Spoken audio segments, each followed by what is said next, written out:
Hey, there we are. We're live. Hey everybody.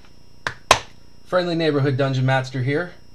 Back with another live stream. I haven't done this in a while. This is going to be interesting today. I got a new setup going here. I have my webcam set up over here so y'all can see what's going on. And I've got my face cam over here so we can communicate a little bit better. And yeah, it's been a minute since I've seen you guys, but I'm glad to be back. What I've got here, what I wanted to do today anyway, I have a couple things. I don't think we'll get to everything that I wanted to do today. I've got a few miniatures to paint, a couple of which I just stripped. And you can see here on my game mat, I've actually got one that I'm currently in the process of stripping, just using some isopropyl alcohol and a small container. But he's not done, so I'm going to let him sit for a little while.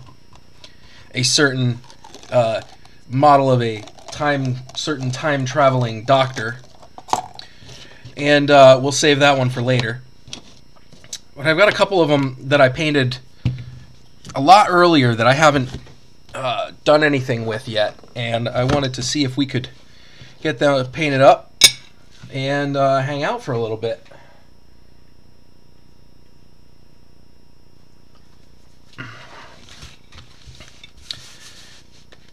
So I'm just going to sit here and play with my models while you guys watch me do what I would normally do on a Saturday morning.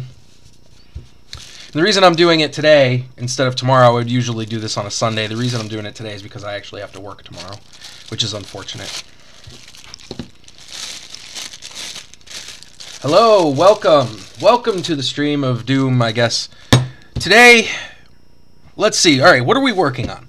For working on miniatures, I've got several half-finished projects here that I'm working on. I have a Pathfinder Battles Unicorn that I just got in the mail. Whoops, that I just got in the mail that we're going to paint from scratch. Actually, we're going to paint this one probably. This will probably take us only 15 or 20 minutes to paint because I'm going to do it with contrast paint, and that's going to be cool. And I've got I think it was a limited edition, but I'm not sure. This is a Reaper Miniatures Dark Heaven Bones All Hallows Eve miniature, which was for a brief time my wizard for Frostgrave, which is no longer the case. I'm now using my mascot miniature and playing as a chronomancer.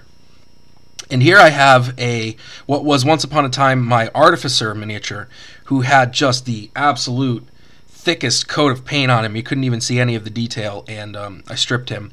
Now, the reason I stripped the All Hallows Eve miniature is because I was not happy with the object source lighting that I tried on her. So I'm going to try to do something different with that.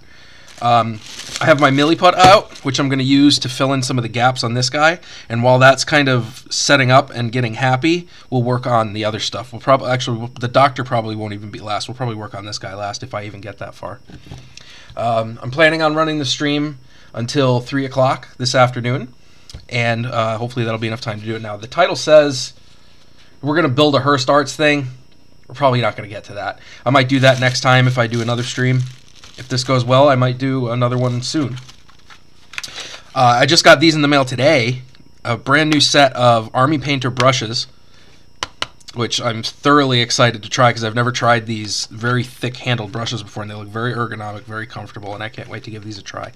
So we're definitely going to use these today as well to paint these miniatures, almost exclusively, I'd say.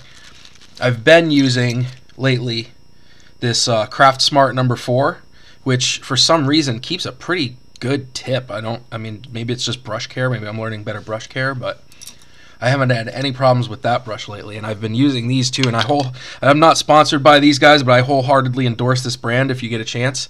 These Games and Gears synthetic brushes that pack away into themselves for travel. This one's a little messed up. I've been a little too aggressive with it, but these are really nice brushes, and I like the fact that they collapse like this and that you can take them with you without ruining them.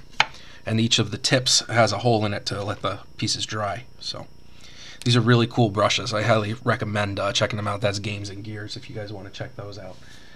All right, so I'm going to mix up a little milliput here. And you can see on this miniature,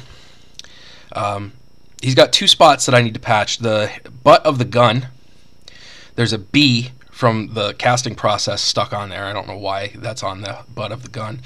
But the butt of the gun snapped off, and I had to reattach it with a pin. I also had to reattach his hand with a pin because in the stripping process, I realized I had originally glued his hand on wrong, and the crossbow was like leaning up against his head. It was really awkward, and I think that this pose suits him a lot better. So I had to break off part of the metal to do that, so I'm going to patch that up. Using some of my Milliput, just a two-part epoxy.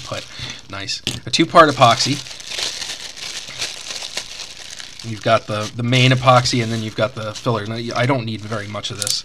It's actually kind of hard for me to get a small amount. I'm just going to take what I need here. Try to just pinch it off. I usually cut off a round, but that usually proves to be too much, so let's do it a little differently today. A little bit of the hardener. Try to take just a pinch of each. Mix them together thoroughly. I found recently with these two-part epoxy putties that, I mean, beside the fact that they're incredibly sticky, you need to be able to work with them. You need to make them malleable. You need to be able to use them with your fingers. For example, take my new favorite toy in my shop is my blue, yellow, green stuff, which I love. This stuff is so much fun to play with. I've made so many things with it in the past couple of weeks, including my little miniature pickles. If you guys didn't see that post on my Facebook feed, I just put a little bit of a drop of water on my fingers so that this stuff doesn't stick to me. But when that happens, Milliput always, in this, at least in the case of the superfine, this is superfine white.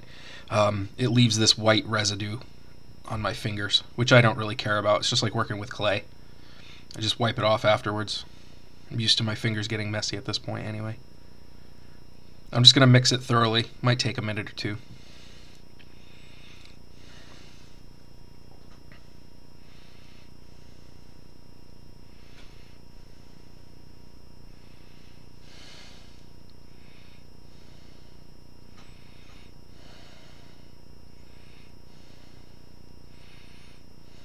Okay. I think I'm just kind of folding it and mushing it into itself.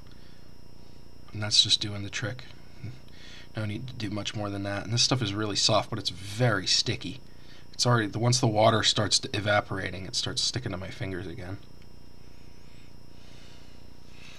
Okay. Just keep mixing it. I mix it for a good 2 or 3 minutes just to make sure it's all mixed together. It's not like the green stuff. You can't see the color difference in this. I think if you get the gray-white, you can. There's this is just the type of Milliput that I got. There's others that I think you can see better. I happen to like this one. This is a base that I cast out of it. It dried as hard as plastic. I mean, you can sand it, you can drill it. I love this stuff too. It's just as awesome as the as the green stuff. I like this now. See, I can have my computer over here on the side and I can actually see what's going on. Before I had to have my phone open, and I was using my tablet over here, which you can see, to do the actual capture and recording. But I got a new laptop, so I was able to hook up this webcam to it and bring the laptop downstairs with the camera. Hi again. And now we can actually, talk, see each other here a little bit. Okay, I think my Milliput's good enough. Let's get my miniature here. My miniature. I just need, this is why I pulled off such a small piece. I could have pulled off even less. I usually almost always end up wasting some, which is unfortunate.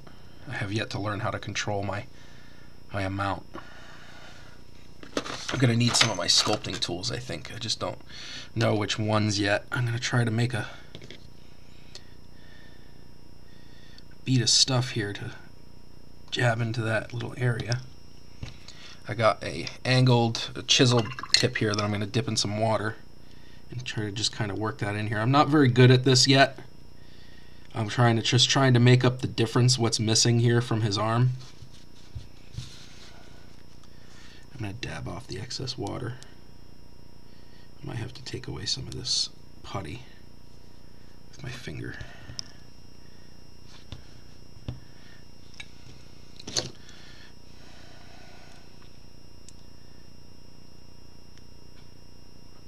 So yeah, it's January. I've only released one video this month, and that video was a late video, which I apologize for.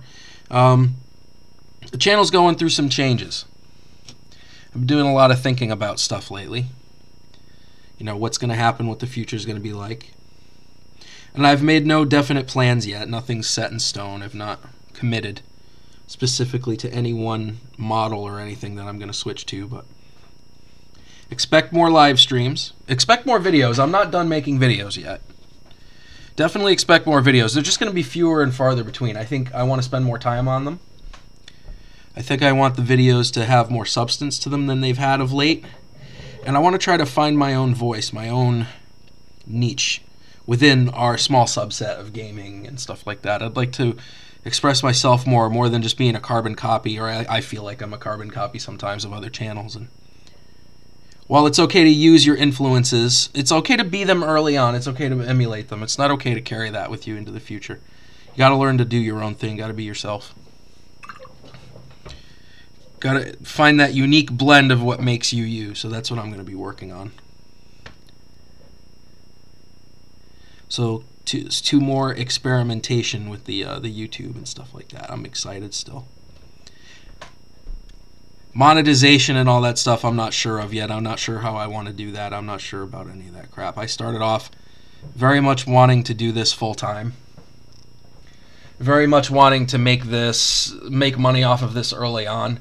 But I'm learning how difficult that can be as a YouTuber. Some people make it overnight and some people don't. Some people have to work very hard. And I think I'm going to fall into that second category. And I'm just going to take my time. I think I'll have more fun that way too.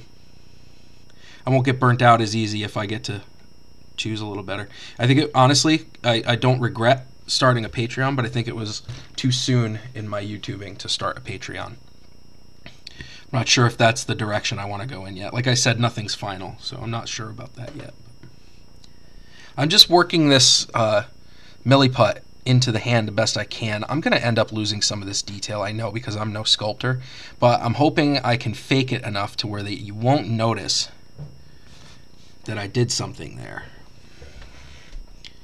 And it's just the very littlest bit of that milliput that I put in there. I'm kind of trying to fake the line of the glove because there's actually part of his glove that's missing. I don't know how well that camera is. It's not as good as my big DSLR camera, which I'm actually hoping I'll be able to replace this webcam with here at some point.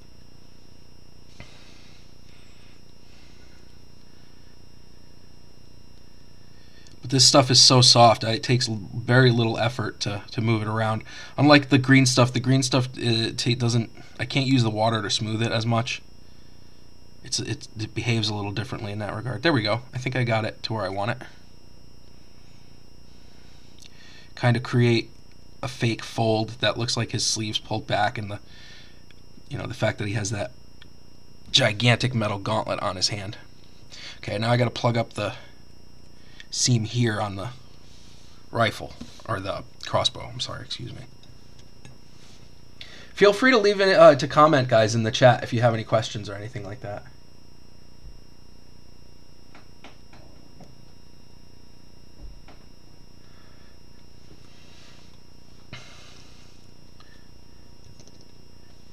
Thank you for the comment about the funhouse, Jane. I appreciate it. Yeah, I had a lot of fun building that house. And it was definitely, I felt like it was my own take on a house because my neighborhood, I live in the northeast of the United States. We have a lot of Victorian houses here, and as we have a Victorian society in town and stuff like that, and constantly I'm surrounded by that style of house. And when I built that house, I very much wanted to make it Victorian style because those are the kind of houses that I'm surrounded with. I'm no architect, I'm not even a builder per se, so none of that house really looks probably logical to anyone who is, but man, did it work, and I had a lot of fun making it too. It was a really big project. So thank you. I thank you for the comment. I appreciate it. That was really cool. I did have a lot of fun doing it.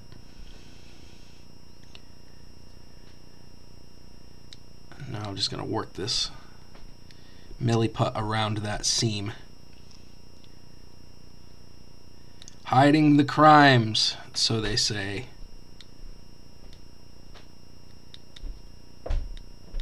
I don't want to spend too god-awful much time on this, because, I mean, this is really the only part of this miniature that needs this. But still, even so, I don't want to have this be the entirety of the stream. Whereas ultimately, the purpose of the stream is to just hang out with you guys. It's just to be here. Okay. Jane, you do get it. You do understand. That's exactly right. I feel the same way about the town here. I think maybe that's what we do. Life, art imitating life, I guess. And DM Mama, welcome back. Lady, you moved, and I sent something to you, and they sent it back to me. You need to DM me your address, your new address, so I can send that out to you. You lost out on your Christmas gift.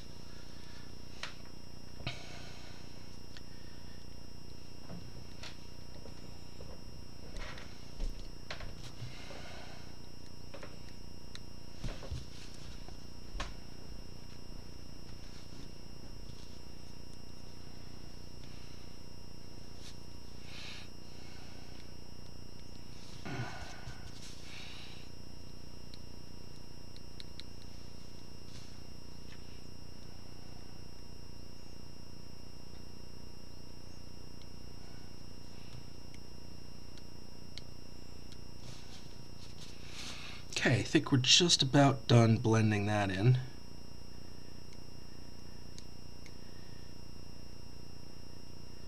And then I just got to do that weird letter B on the side here. Thank you. I actually found a better way for making those things now, so if you got one of the ones that had some messed up pigment, I apologize. But I didn't have enough time to redo them before I wanted to send them out. And, truth be told, I ran out of resin at the time, but I have more now, so I can actually redo them now. Those are not an original craft. I've seen those all over the place, but man, those are fun. I love having those kinds of things at the table. I love involving props in my dungeon mastering. Yes, please. Thank you. And then I'll get that out to you as soon as I can. Maybe in a week or two, I'll send it out to you. I have to repackage it because I unboxed it to stash on the shelf because I didn't know when I would talk to you again.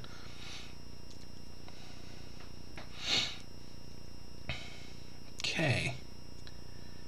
All right. So I just got to fill in this little B on the back, which actually should be easier than all of the rest of it because it's just flat. Way too much in my finger here.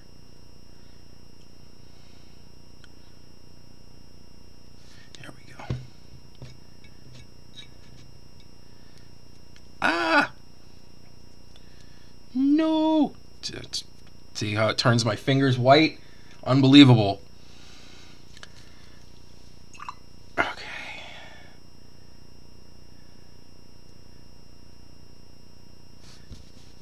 Get rid of the excess. Rub it smooth with just a little bit of water. I have been playing with this stuff a little bit, these putties and stuff, and there's really not much difference between, like, say, Milliput and a Super Sculpey, except for the fact that you don't need to bake it, and I think it's a little bit more versatile, but it's also more expensive. Pound for pound, Sculpey's way cheaper.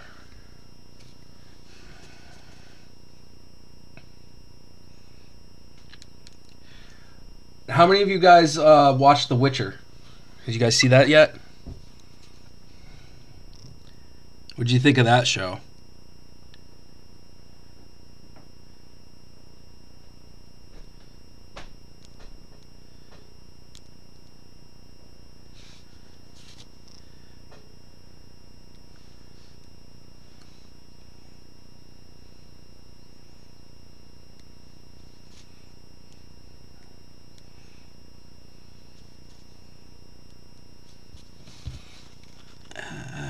Too much water.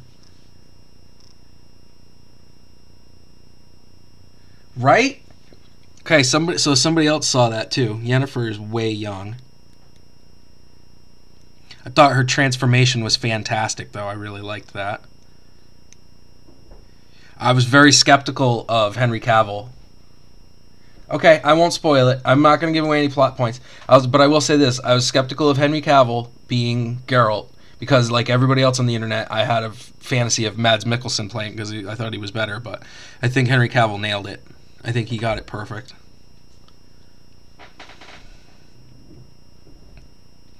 I still haven't finished the game yet, or any of the games. I started playing almost every single one of those games and never finished a single one of them, and they're so good.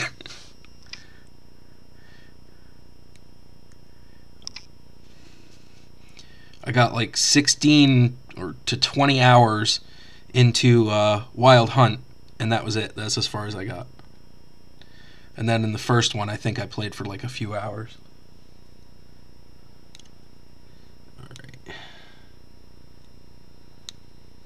I think we're all set. I just got something stuck in there that I'm trying to get out. I got all these crazy sculpting tools ages ago for the purposes of sculpting Sculpey, clay, and then never really used them. So they're coming in handy now that I got my Jones on for some epoxy putty.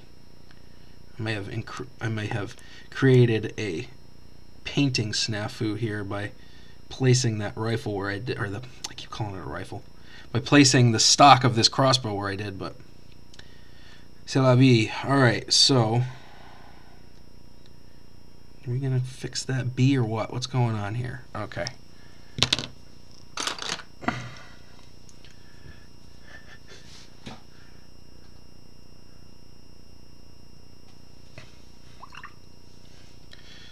I have Wild Hunt for my PlayStation. I have got to play it. I've got to finish playing it. Like one of my coworkers keeps trying to get me to play it. He has, did you play it yet? Did you play it yet? No, I haven't played it yet. Okay. Alright, so this guy has to sit now. Just forewarning, I have yet to purchase... Oops, I shouldn't have pulled on that. That was a mistake. Oh well. I have yet to purchase a proper airbrush compressor. I apologize. I'm going to be using an airbrush today. It's my preferred way to prime my miniatures now. If the compressor goes off, it's going to get loud. I apologize. I'll do my best to mute it. If I don't get to it in time, such is life. Such is Mango. You'll just have to deal with it.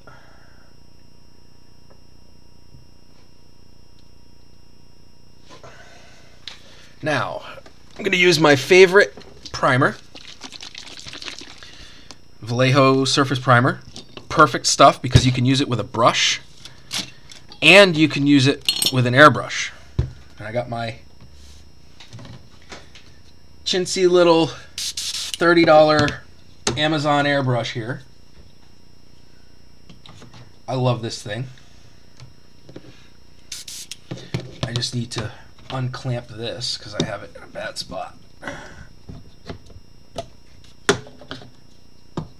trying to find a good spot to put my homemade airbrush stand, which is garbage. I'm going to buy a real one soon. I like to make my own stuff until I can afford buying the real thing. So I don't need much. I've only got...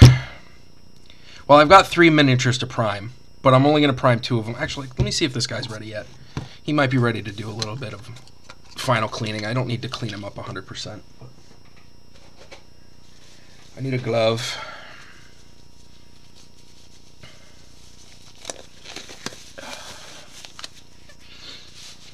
Okay.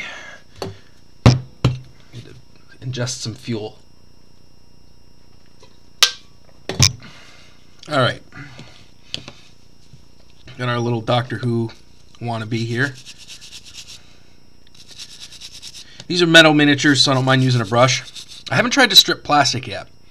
I'm kind of weary about it. There is Luke's APS had a very good video, and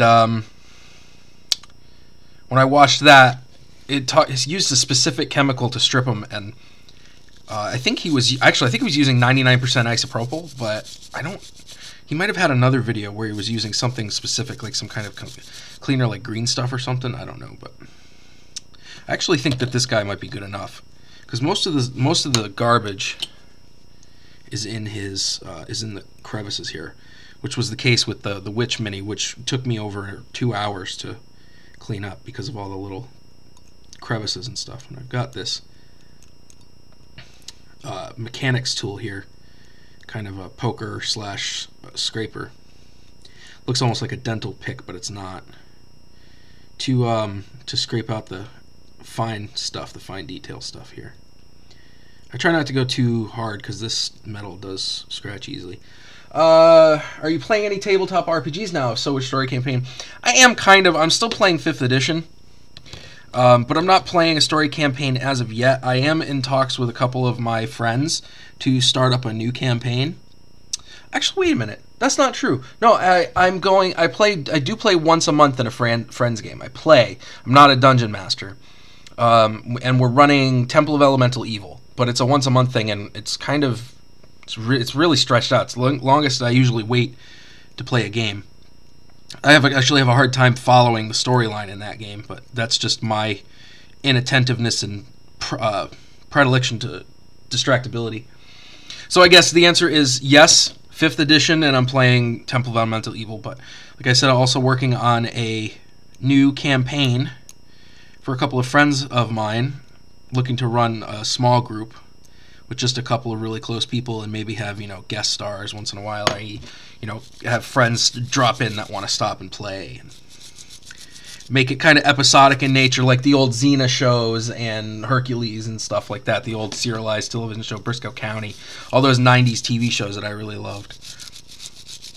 Buffy the Vampire Slayer, you'd maybe have a story a story arc that lasts the whole series, but you have these hundreds of other small story arcs in there that can last, just a session or two, and I love that. I've got several box sets that I want to play through. I recently ran the Rick and Morty starter set, or the D&D versus Rick and Morty.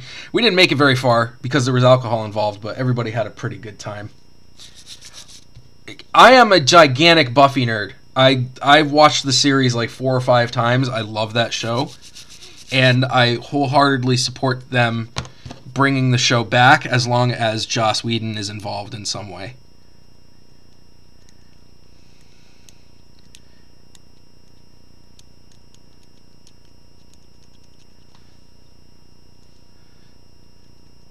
I actually want to watch Briscoe County again, because, The Adventures of Briscoe County Jr. I loved that show. Bruce Campbell was amazing in that show. So funny.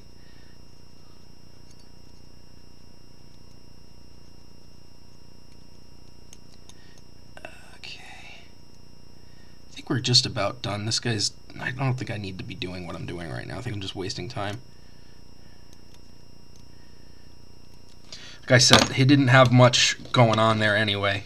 And the details that do have this old black primer on it, I believe he was primed with P3 primer anyway, which is a pretty fine pigment primer. So I'm not worried about too much of the detail here. But my cleaning tools of choice are right here. I had just a wire brush, my little picky tool, a hobby knife, and a toothbrush. And that's what I'm using to clean these guys. And it's working. And it's working well enough, especially on the metal, that I feel confident I can repaint this guy without much hassle. I don't think I'm going to have to worry about him having, like paint lines when I go to prime him. So I'm going to let him out. I've also been doing this thing now since I've been doing a lot of modeling and scenery work. Hello! Thank you for joining us.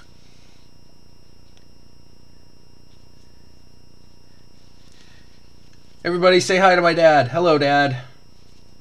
Dad's tuning in.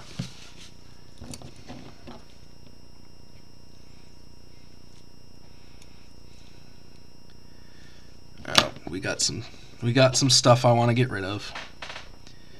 Well, my perfectionism is coming out. Oh, I'm realizing I'm doing that crap off camera.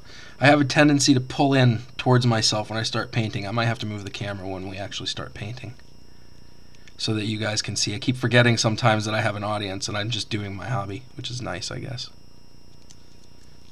Alright, I'm done. I don't want to waste too much more time on that. Screw it. Alright, so what I was about to say. Hello, Faja! One of the things that I've been doing lately, since I've been doing the diorama work and the scenery work, is I've been basing all of my miniatures. I've been obsessed with miniature basing. So one of the things that I've been doing, with a few exceptions, is I've been pinning them. So I've got my little pin vise here. I'm going to drill holes in his feet and insert pins to put him on the base. I've actually broke him off his old base, and I have his old base here, but I think I'm going to end up putting him on a new base because I had to break that one to do it. And I bought a bunch of WizKids bases. They're not as cool as the Reaper ones, but they were cheap and they were on sale on Amazon, so I bought them. Okay. I keep forgetting which size this is. This is the small one. Okay, I need the small bit. Or do I need the next one? I think I need the next one. I think I did this last time too. Did I? Yeah, okay. I need this one. I'm not using the bits that came with my hand drill because a lot of them are dull. They were cheap bits. While I feel that the pin vise is actually high quality. The bits that came with are crap, so I'm using these Dremel bits. So I'm just going to drill a couple of small holes into his heel, up his leg. And I'm forgetting myself already. I usually poke a starter hole. I can't find my... What did I do with that? Come on now. Come on now. Oh, what the hell did I do with it? Looking for my scribe. Oh, there it is.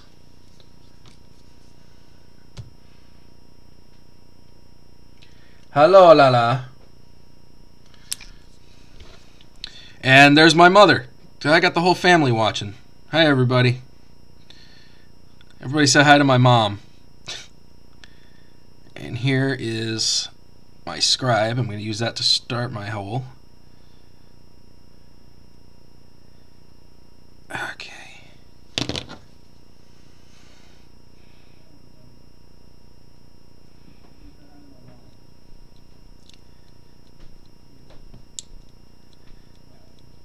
Oh God, here we go. Alright. So I don't need to go far into the heel with this.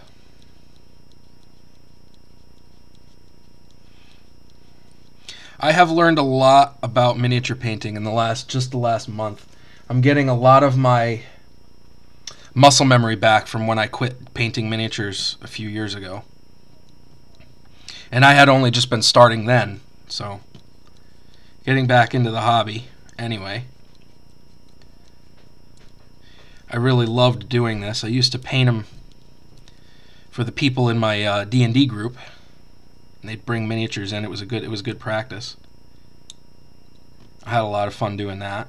Painted a few nice ones. Not too many, but I had a few people at the store who wanted me to do their miniature for them. And you can't argue with free.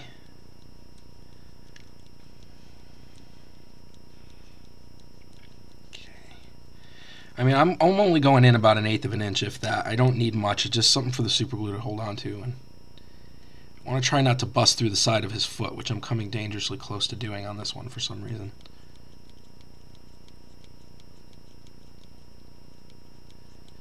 There we go. Alright, that should be more than enough. Let me get rid of those metal scraps.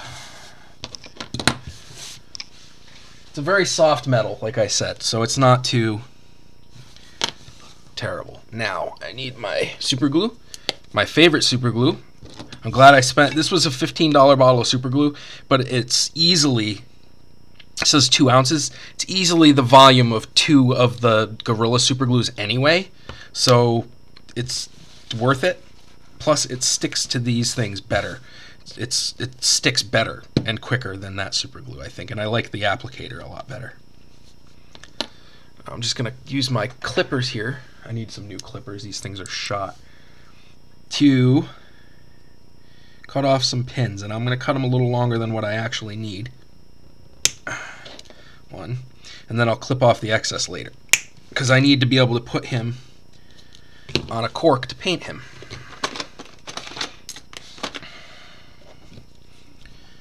So I usually put a dab. I'm so used to having my DSLR up here above my head, I can usually get away with moving a little bit, but this camera is a lot different, it has a much shorter field of view.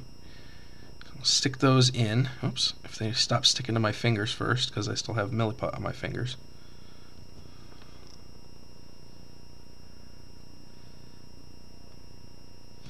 And I'm going to try to get these straight. It doesn't really matter.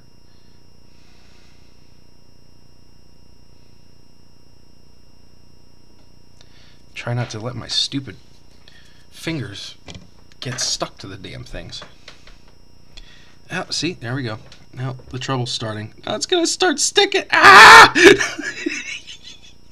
It's gonna start sticking everywhere. All right, there we go. All right, good enough. I'm gonna leave it. There we go. Let's let that sit for a minute or 10 or 5. I've been spending a little bit of time investing in my workspace. Put a little time into it and a little bit of money.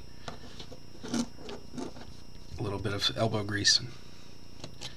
It's a little bit more organized now than it used to be, which I'm grateful for. I'm going to need that again later. I don't know why I'm doing that.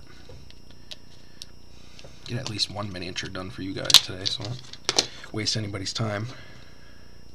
Get something done on stream. God, I don't think I've done one stream where I've finished anything. That's kind of funny to me.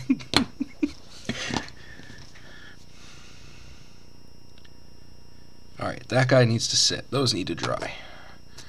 And while that's happening, because it shouldn't take too long, a few minutes anyway, we're going to do a little bit of dry brushing, airbrushing. Dry brushing? Dry airbrushing. Yeah, so pour a little bit of the stuff in and then I'll adjust. That's usually how I go about it. So again, I've got my Vallejo acrylic polyurethane surface primer. This stuff is so thin.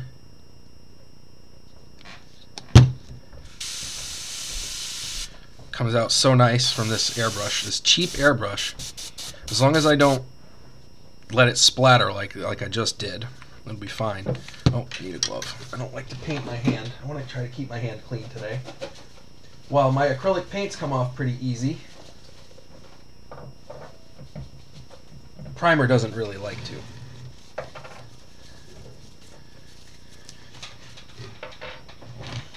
Just a quick question for everybody. Is everybody okay with the resolution and the sound and all that? Just trying to make sure everything's going well for y'all.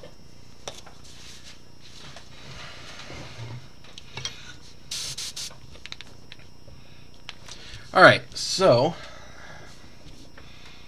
I'm going to just kind of get this from a few inches away. I don't need to be too far away, but I want to do a couple of light passes rather than a big wet coat. That's how you preserve the detail, and you let it kind of dry in between. Let it get maybe even just a little bit tacky. This stuff dries pretty quick anyway, and the thinner you put it on, the quicker it dries. There goes the air compressor. We'll let that run for a minute.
There we go.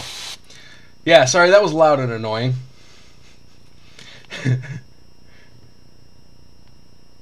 Oh, I'm just, for the table, I'm using a crappy little Logitech webcam. That's it.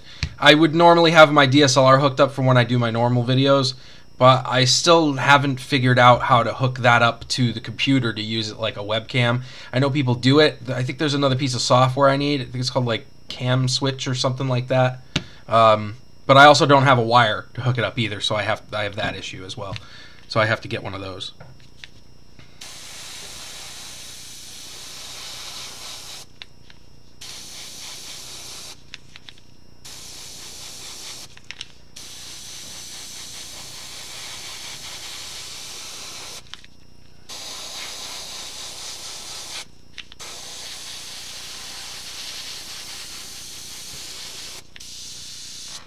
I actually don't need to really let her sit all that much in between. I'm putting on this primer so lightly.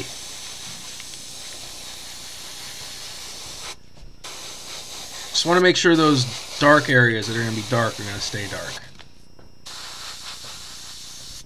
But this is also my first time repainting a miniature. I've never done this before. I kind of don't like as a rule, I kind of don't like revisionism. I have a Canon 250D. I have this one. I'll show it to you. EOS Rebel SL2. This is the one that I'm rocking. It's got an HDMI output, but I think the HDMI output goes to portable monitors for monitoring. I don't know if I can actually hook that up to the computer and have it be a video source. I think that the way the camera is recognized by the computer would be as a DSLR camera. It wouldn't be as a webcam. And I think that's what that piece of software I need is for. Let me look at her. I think just a couple more spots.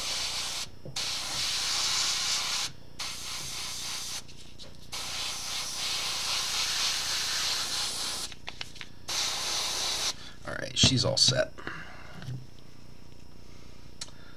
Evil Elvis, welcome to the chat. Hello. Welcome.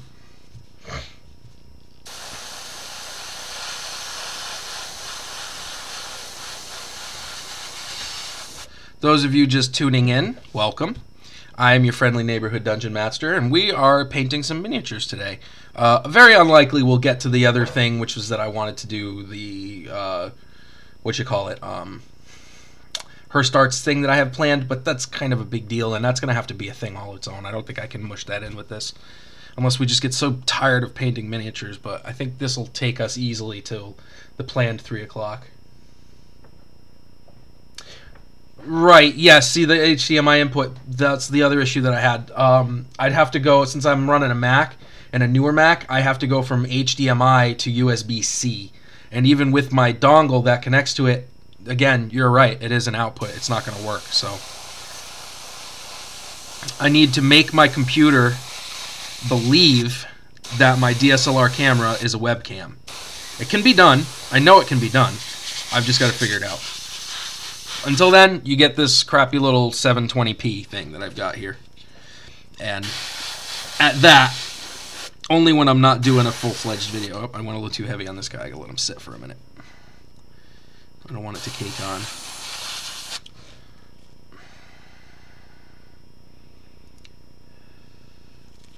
Guess I could just use my blow dryer, but I hate doing that sometimes. With the primer step anyway. I like to let primer, washes, and lacquer dry on their own because they dry better. Acrylic paints, on the other hand, using a blow dryer, I have no problem blow drying in between coats.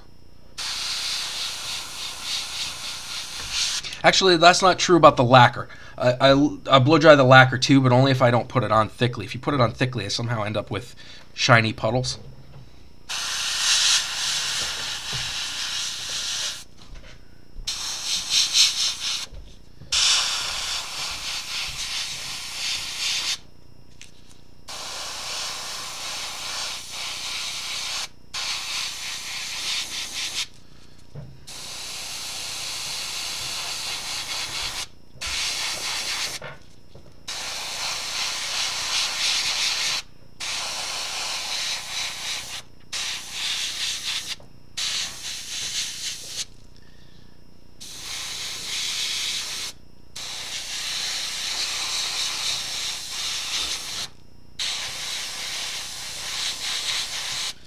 Alright, he's all set. Now I gotta mount the Doctor Who guy, which is still drying. He's not doing what he's supposed to do. Pissing me off, Doc. And a nice wide plinth here for you to stand on. And you're giving me grief. Yeah. Being mad ungrateful, Doc. Alright, guys. I need to fix this. Hold on. Give me a second. Go to the old standby here. We got a little bit of baking soda.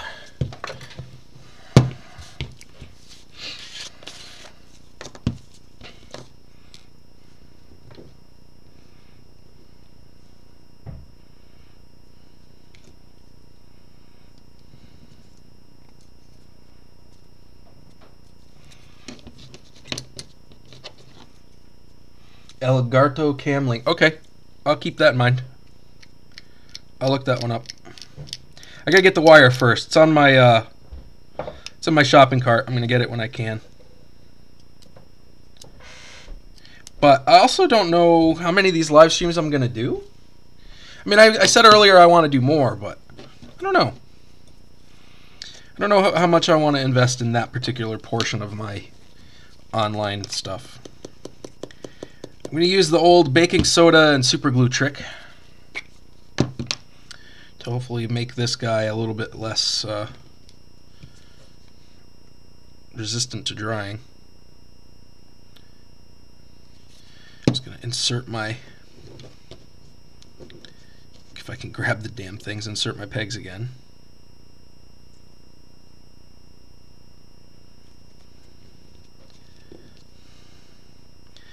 And sprinkle just a little bit of baking soda on, and it should cure almost instantly.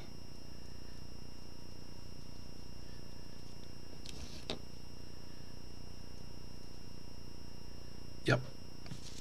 How about that? I love that. I love that trick. Whoever figured that out first is a genius. I mean, like the first man to do it, not the first guy in our hobby, but like I know that people who repair guitars do that to fix the nut on guitars. And he's got just a little bit of extra crap on his feet, but since he's going to get glued down later, I give no craps. Okay. So we'll prime him now, too.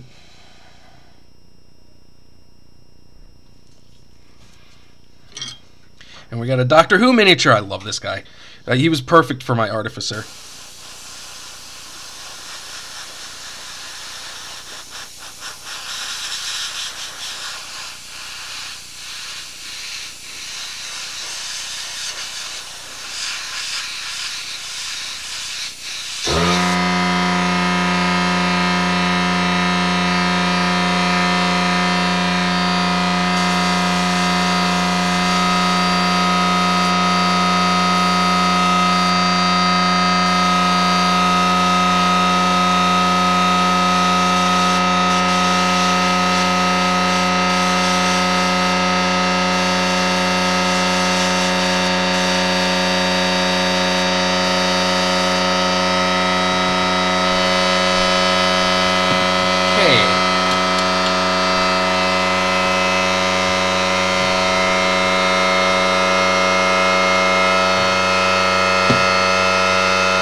I hate that thing.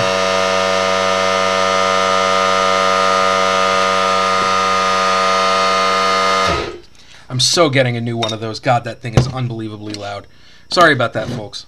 Fortunately, it only happens a little. I got to clean out my airbrush because I got to switch colors. This takes a minute, so I apologize for that as well. But I usually just run some thinner through it and some isopropyl, and that usually takes care of it.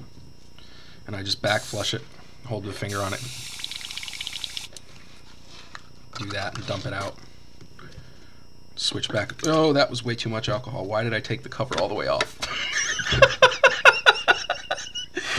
Oh, Jesus, that's too funny. You saw it live, folks. This is why we do things live. Oh, that's fucking great. Oh, it's a good thing I have a pretty decent setup here, I gotta say. I'm happy about this, at least. And if I wake up tomorrow, I could say, well, at least I got that sweet setup downstairs. Everything handy and capable. Oh, Jesus. Thanks, guys. Thanks for being there for that. That was funny. That was way entertaining. I took the whole lid off instead of just cracking the...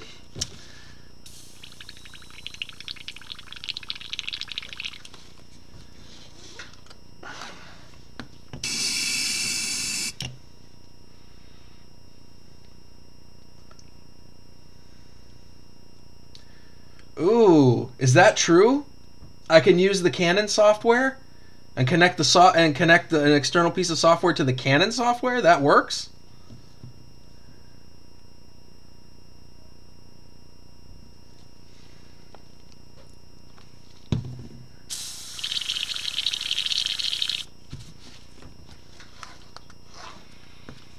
Building an enclosure for the compressor. I never thought about that. Are you sure that the airbrush compressors they're not quieter?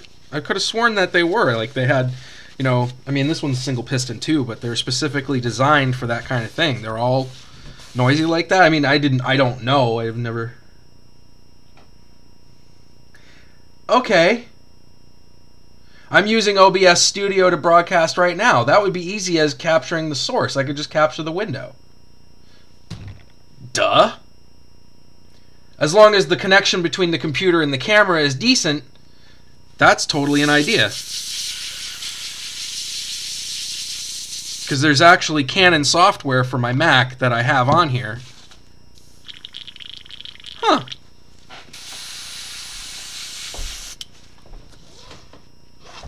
Well, shit, if it's that easy, I'll try it out later and give it a go, and the next time I stream. Fantastic. That's actually brilliant. I can't believe I didn't think of that. It's actually, now that you say it too, it's ridiculously obvious. Well, yeah, duh, because you hook the camera up to the software sees it, and duh, OBS just capture the window. Okay, that's way easier. That's way simpler than what I was going to do. Go out and spend money on expensive peripherals when you don't even need them. Okay, this is clean. Made my own dump pot too here, my own spray pot. Alright, that's going to go off again in a second. And whilst it does, I'm going to clean up a little bit here, move some things around. I don't need this anymore.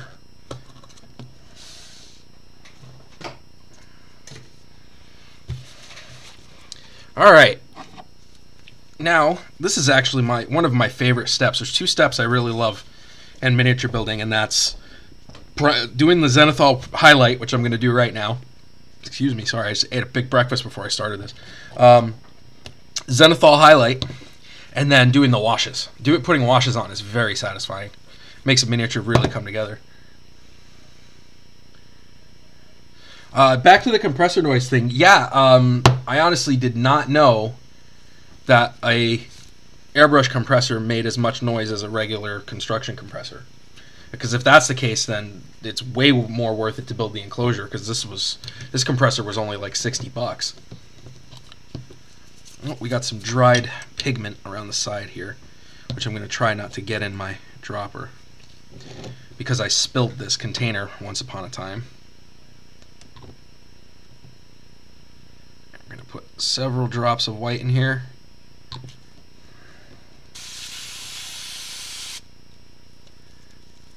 And I have to shake it to mix it up, otherwise it spits out just white granules instead of actually being mixed with medium or anything. Now I'm going to come in from high up, but I'm going to adjust my output nozzle so I can't flub it.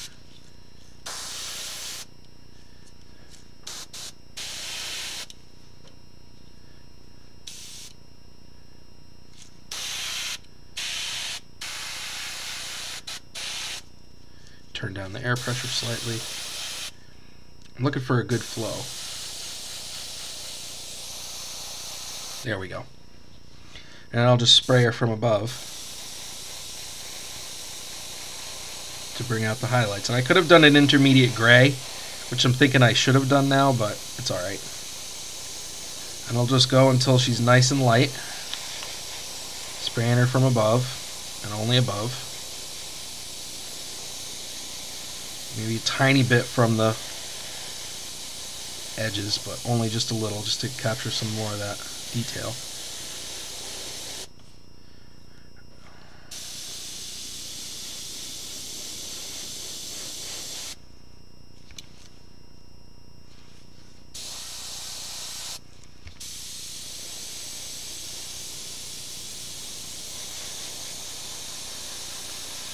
And this step really starts to bring out a lot of that detail. So now I can actually really see what it is I need to paint on her. You can see that really nice now. All the shadows and everything sticking out.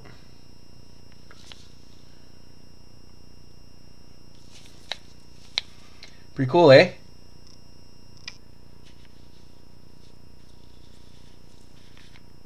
Oh, sweet. What are you studying?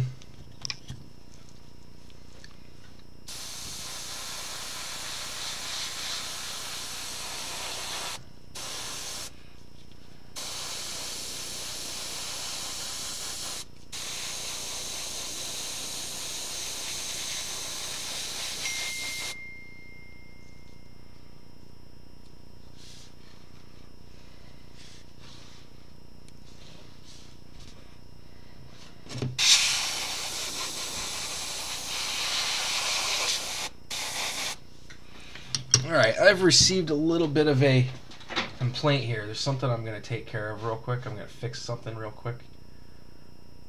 Let's go. Let's unlock this. We're going to reduce the size of this thingy just a little.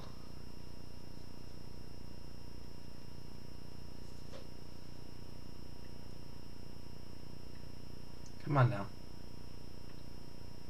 Come on now. Don't do that. Why are you being stupid? Come on.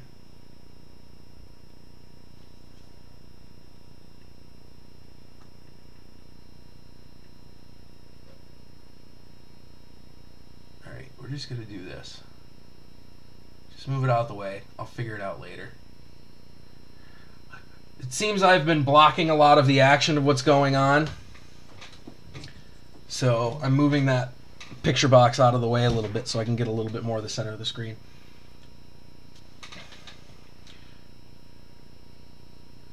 Organization. No, it makes sense. I get you.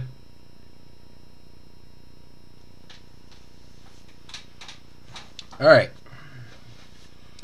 Back in the game. I gotta move this hat. I'm getting hot.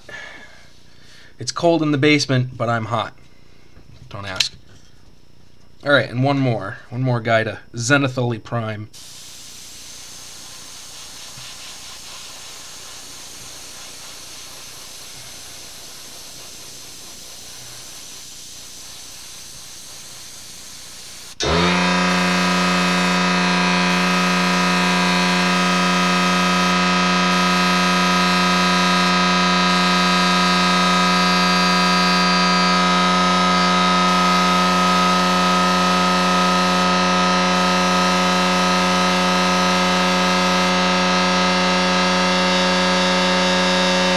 There we go.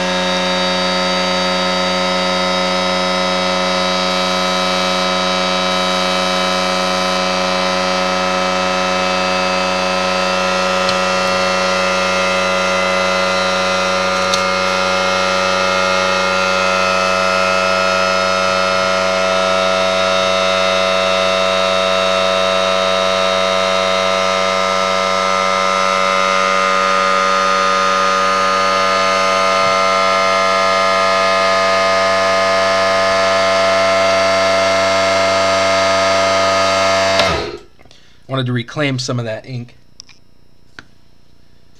because it's a pain to waste pigment.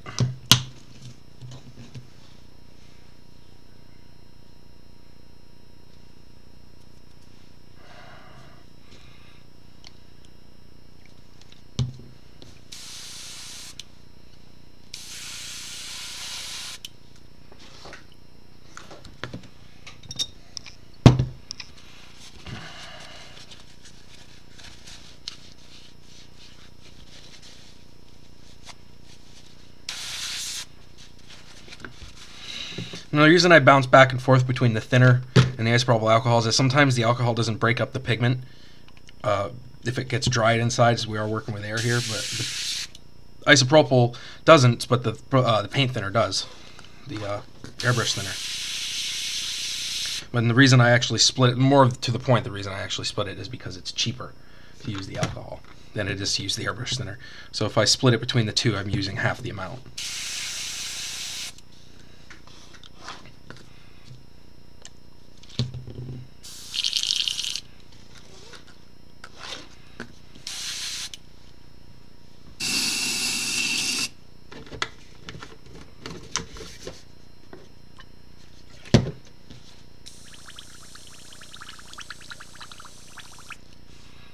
Now I think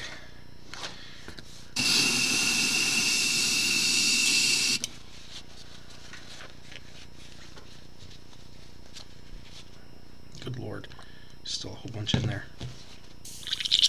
I always have a hard time cleaning out the white. That's why I always end up putting too much in the cup.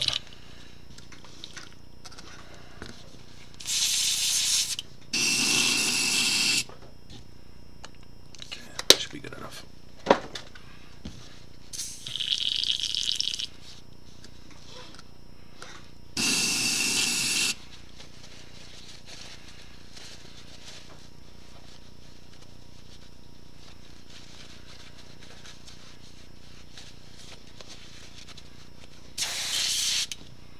Just run a little bit more alcohol through it and I'm good.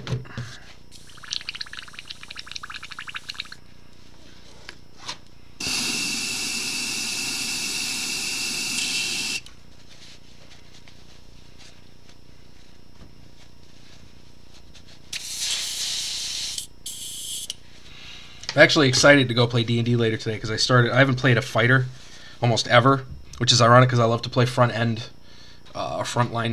guys like barbarians and rogues, but I never really play a fighter or a tank. I'm actually kind of a terrible tank in the games. Not so bad when I used to play World of Warcraft. I was actually a pretty good tank in WoW, but different kind of game, different style. Anyway, I don't need those anymore, so we can get back in the cradle of civilization back here.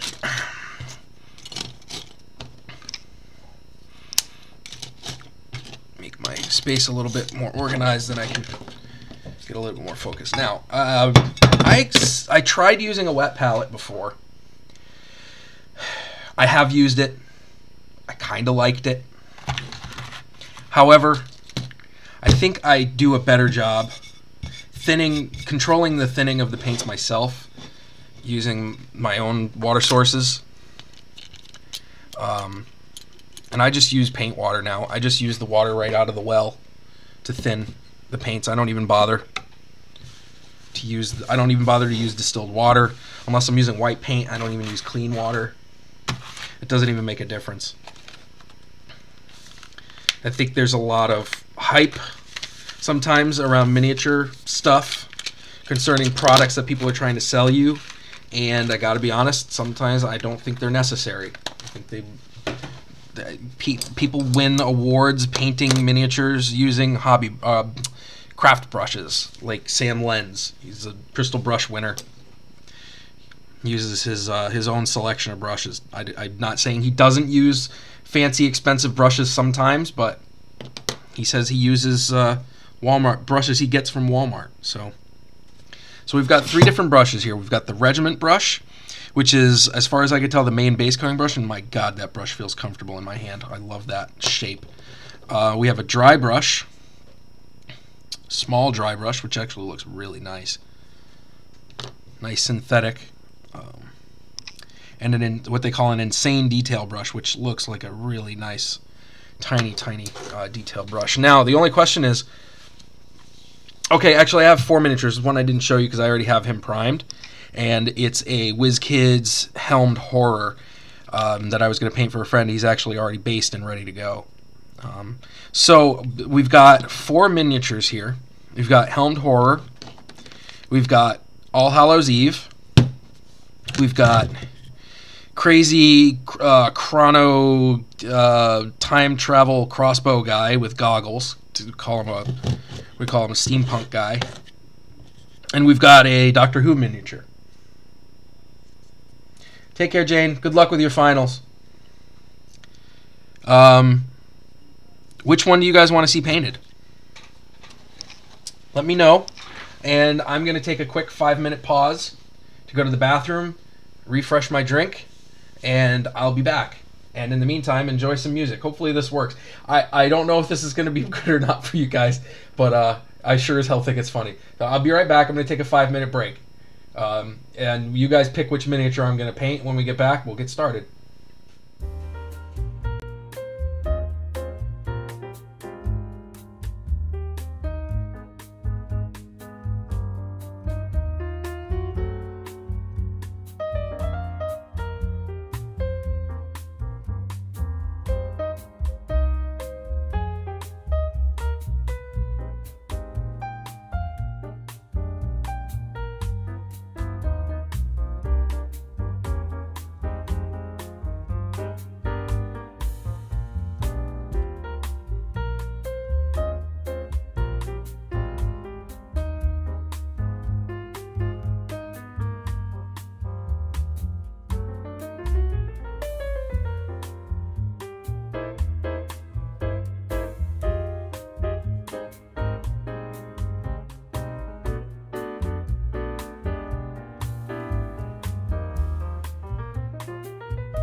All right, I am back. Okay, so our options for painting were WizKids Helmed Horror. I don't think anybody wants that one. We've got Reaper Limited Edition, Dark Heaven, All Hallows Eve.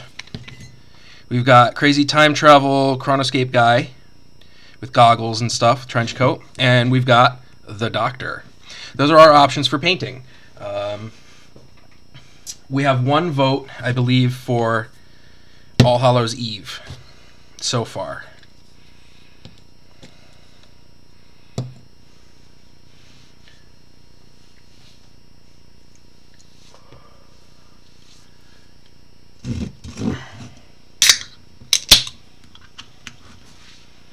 Oh yeah. All right. Looks like so far the only one that has a vote is All Hallows Eve, and that is fine. We'll just start there. I just have to figure out what color I want to do first. That's always the hard part to do for me, is to figure out where I want to start. So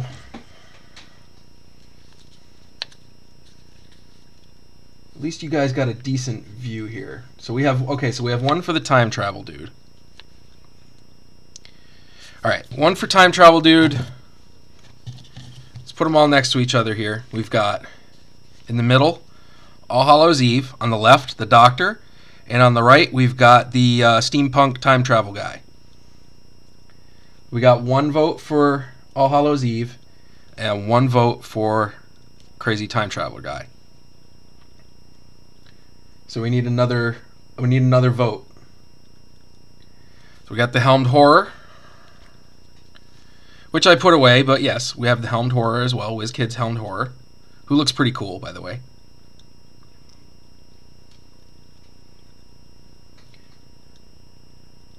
It's the Helmed Horror. I got him already based, green stuff and a,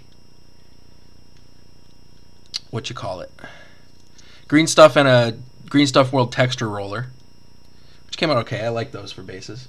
So we have 2 votes for Crazy Time Traveler guy. We have any other votes? I'm going to close it up in a second here. It looks like Time Traveler guy is going to win. Going once. Going twice. All right. Sorry, DM Mama, you lost this one. Honestly, it's about time you lost something, because you did win a lot. No offense. Looks like Time Traveler guy won, so we're going to pay him. And he's actually going to be pretty easy to paint, I think.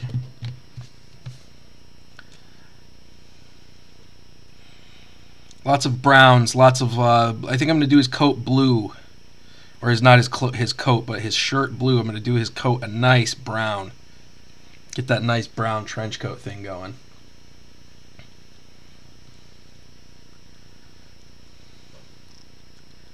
All right. I'm going to start with his flesh. I'm going to paint his face first. And for that, I think I'm going to use... I was going to use Kislev flesh. I use Kislev flesh a lot. I'm going to use this Flumph pink. Or am I? Nah, that's garbage. Let's just stick with what works. Let's go with Kislev flesh. Let's use that. I started decanting recently. I started decanting all of my Citadel miniatures, Citadel paints, excuse me, into dropper bottles, and I like it. In some cases, I like it a lot more than keeping them stored in the pots. New brush taste. Tastes good. Raise your hand if you're a dirty brush licker like I am. Get that fine point going. But anyway, I got my mixing balls in here, and there's actually flow aid in these now. But I only need a little bit of a drop of that on my palette. I don't need much. I'm not much of a miniature painter. I try to be. I'm more of a miniature enthusiast. I love to build terrain. That's more my style. But you notice I'm not using a super fine detail brush for this, and it's because of something I learned, and it's that these bigger brushes actually hold a finer tip in many cases than some of those smaller brushes do.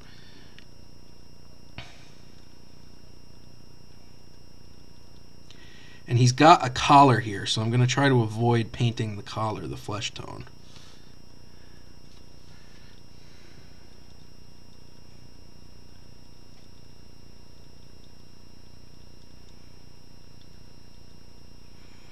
He's got some pretty gnarly sideburns too, which I really dig. Get his ears.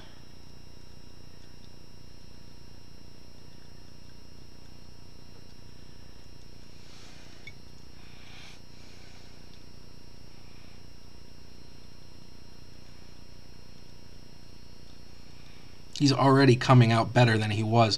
The primer, whatever primer I used on him, I painted this guy, I think, years ago. I don't even know how long now.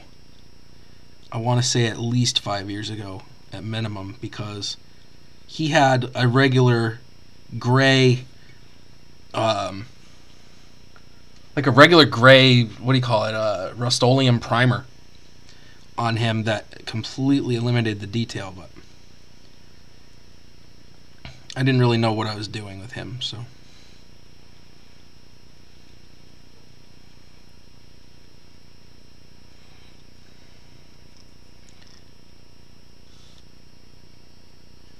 Can't tell if his other ear is coming out of his hair. Yeah, it is. Just barely. I could just barely make that out.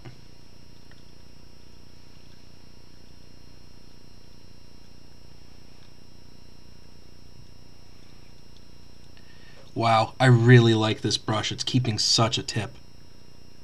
It's really nice.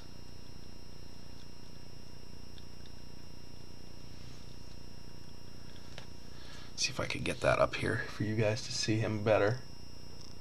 Hey, that's the, that camera's not so bad. I'm not too upset with the quality of that.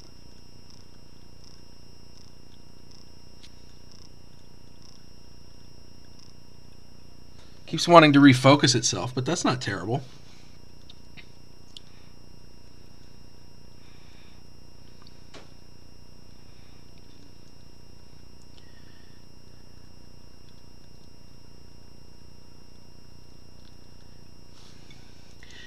For me, sometimes too, I don't notice sometimes, maybe it's the way I prime, I don't know. Sometimes I don't see the detail until I start putting the color on, and then I notice, oh, that's supposed to be that. But these acrylic paints are so forgiving. You can just paint right over them in most cases and not even lose any of the detail, as long as you don't go on too thick. Now, like I said, when I decanted these Citadel paints, I mixed them with a flow aid, a flow improver, excuse me, to help them dump out better. And in so doing, I pre-thinned the paints, so I don't even really need to add much water to them now. Okay, I think we're approaching done here. I did a couple thin coats rather than one gloopy, thick coat.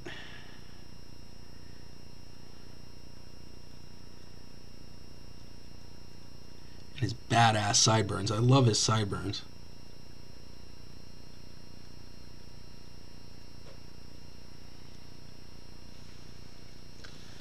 Okay.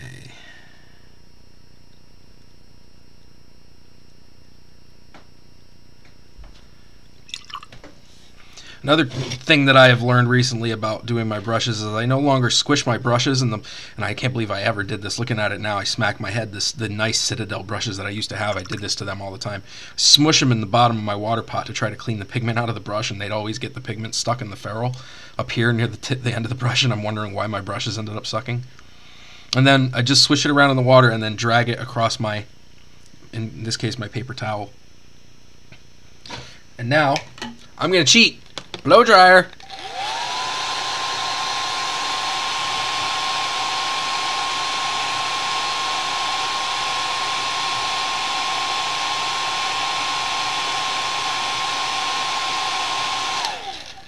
I've also kind of been trying, somewhat successfully, somewhat unsuccessfully, to learn how to do highlights. I'm not very good at it. I kind of mess up, go over the line sometimes, but I still have fun with it.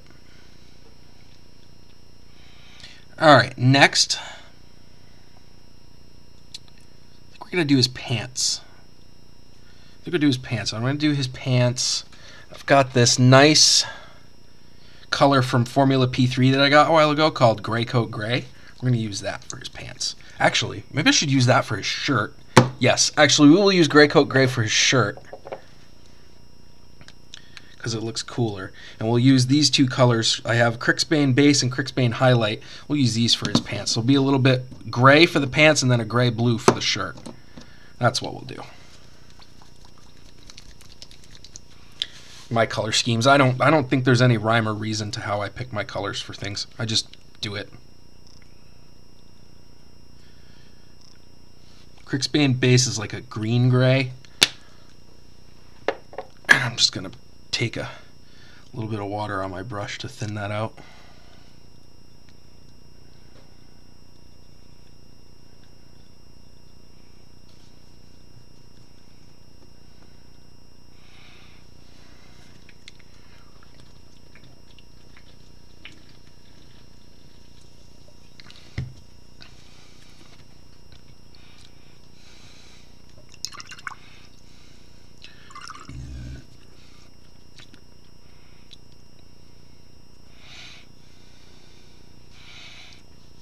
We're going to use this to paint his pants.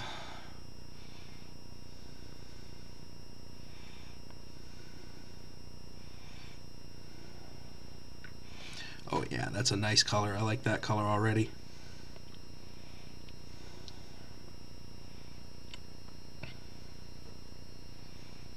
Yes, that was a perfect choice, I think.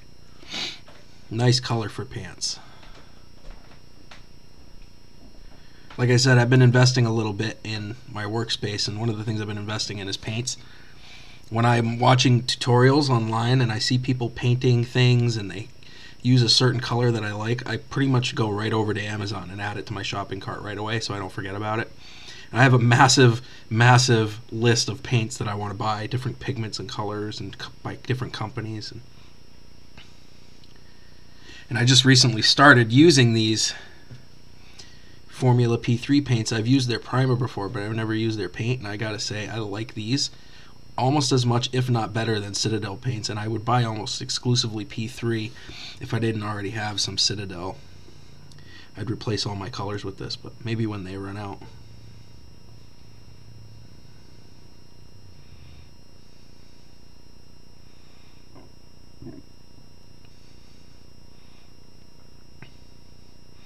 That's a nice, almost like a military green, but very dark. I really like it. Kind of a little unsure about that color choice until just now, gotta be honest. I liked it, but I didn't really like it. Now I really like it. Okay. There's that. Now let's do the Gray Coat Gray for our shirt. And you'll see exactly what I mean by this nice Gray Coat Gray. It is a gray coat color. It's awesome.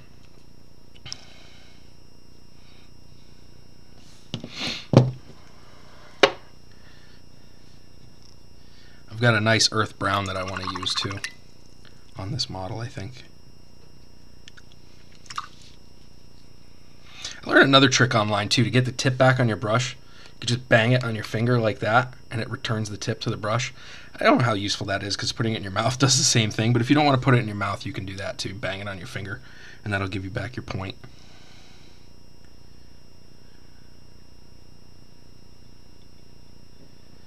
I don't know what it is about this P3 paint, but the way it thins out when you add the little drop of water to it, I don't know, I think it just handles better.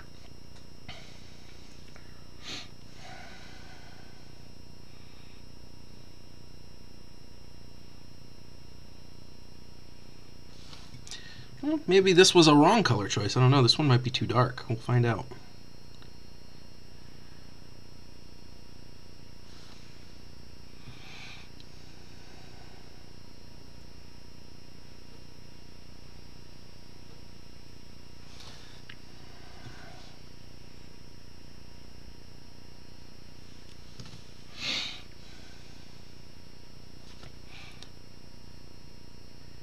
What I do like about this camera that I'm using, though, is that I'm not bumping my head into it like I usually do with my DSLR. I'm not hitting my head dome piece on it while I'm trying to show you guys what I'm doing. Okay, I'm gonna dry that actually. Give that a second coat. I can't quite differentiate that from the stuff around it. That might not be the right color for this. Might be a good color for his actual coat.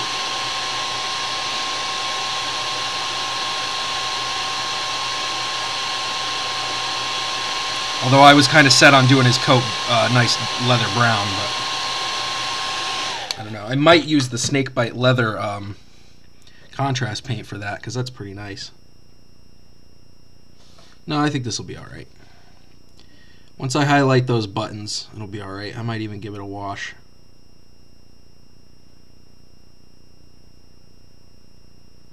Yeah, that's fine. I'm not worried about that.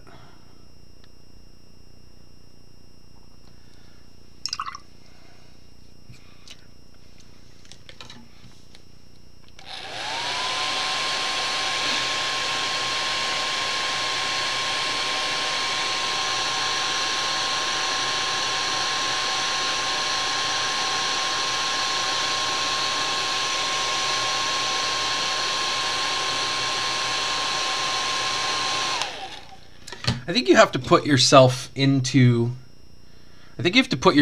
your miniature as well too. So like, if you think a shirt should be green, there's no reason that shirt can't be green. Or if you think that the sword is blue, the sword can be blue. I think, I don't know. If people can get so elitist about everything, it's ridiculous. Nobody can just have fun with anything anymore.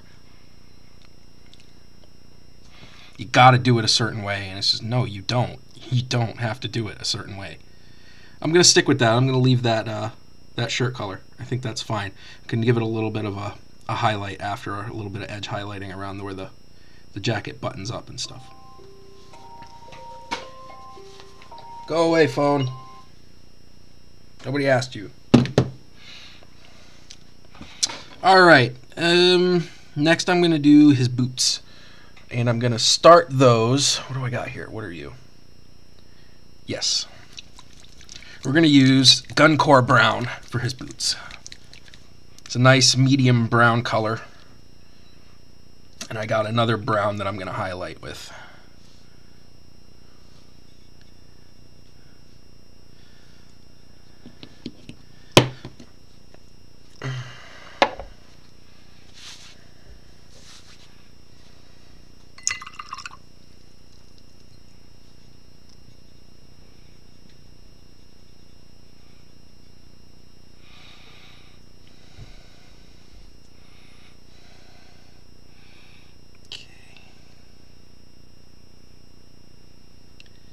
May have over thinned this paint slightly,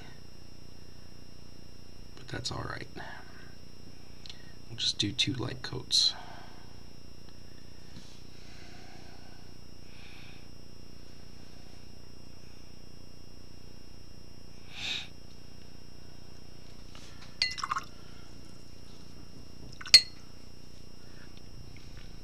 I like this color scheme's making him a look like militant too, because I mean they're military colors that I'm using specifically. Definitely looks more like a time traveling kind of guy now. Looks like some kind of a John Connor character, but like with a crossbow, you know.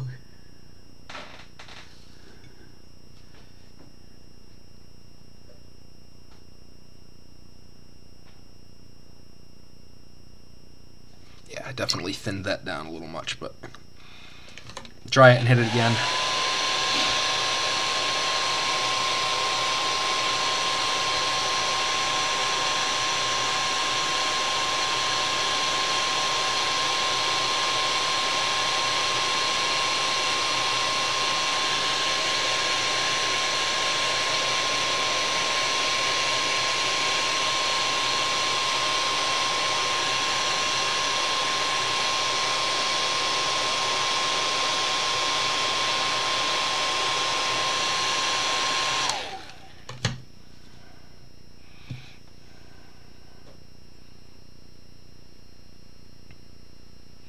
I'm so glad I bought these brushes. I love these things.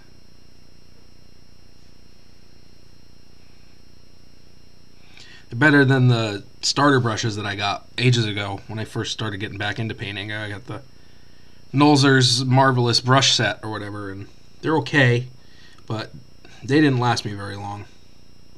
And I don't imagine they'd last a new painter very long either. Not that I'm, you know, advanced in any stretch of the word, but I know enough to get the job done. After I'm done painting, most folks can usually look at what I painted and go, oh, I know what that is. Unless, of course, they don't know what that is. Some people don't know what a beholder is or anything. We look at it and go, oh, that's nice.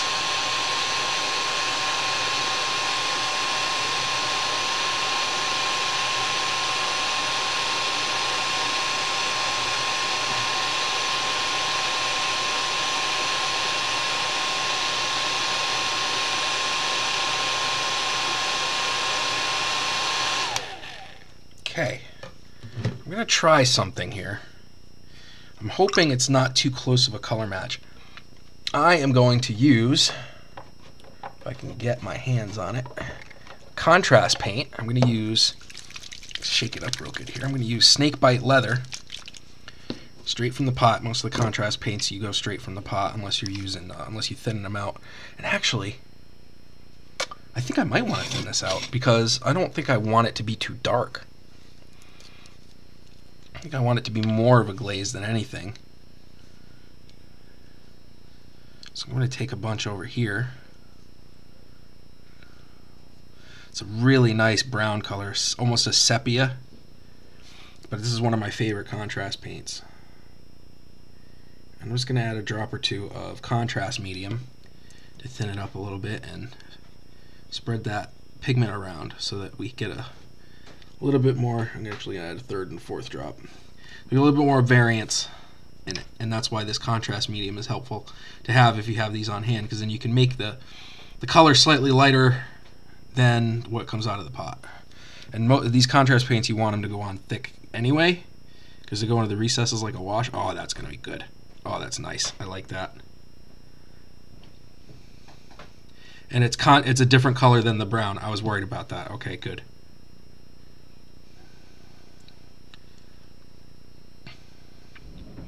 You can just let it fall into the crevices and fill it up like a wash, and then it's actually really easy to paint a miniature using this stuff. And no, that milliput on his arm wasn't really quite dry, but what I'm doing to it is not going to hurt it.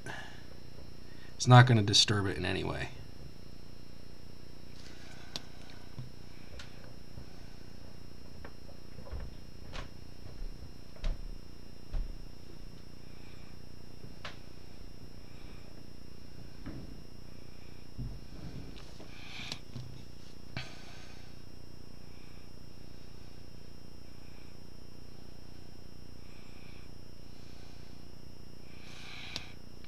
Pretty cool.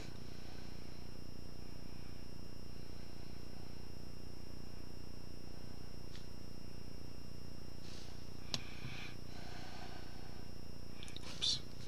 And then something like that happens and you gotta wet your brush and get it off of there toot sweet.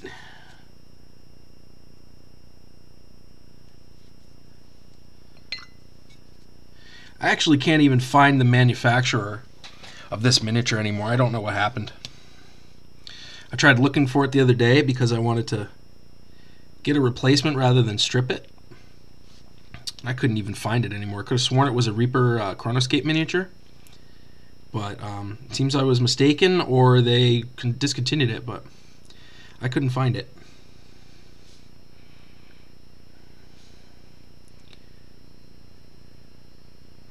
I even tried a Google search just in case, you know, when I found this mini in the first place, that was what I did.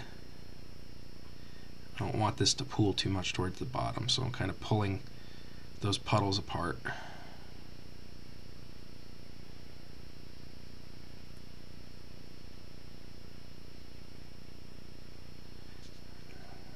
do have to spread it a little bit more because you can still see some of the white zenithal pigment beneath it, because I didn't get the cleanest spray out of my airbrush despite my taking precautions. Try to spread it off the raised areas and into the recesses. And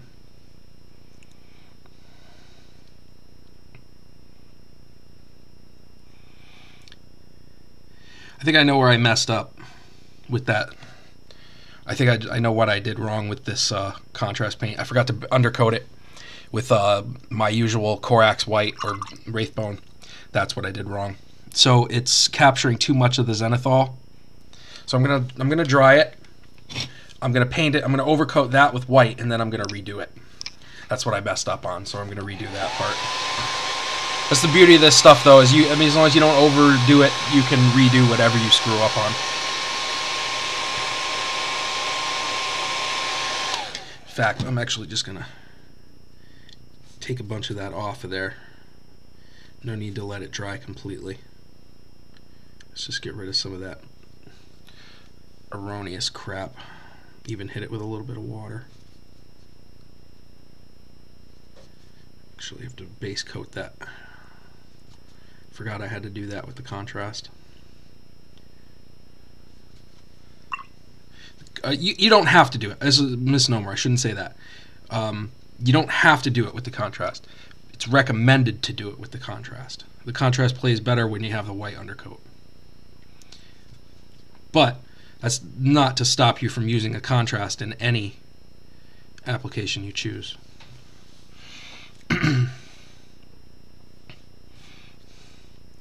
But even after the paint's dried, you can still correct your mistakes. So, again, another thing to like about acrylics. Very forgiving.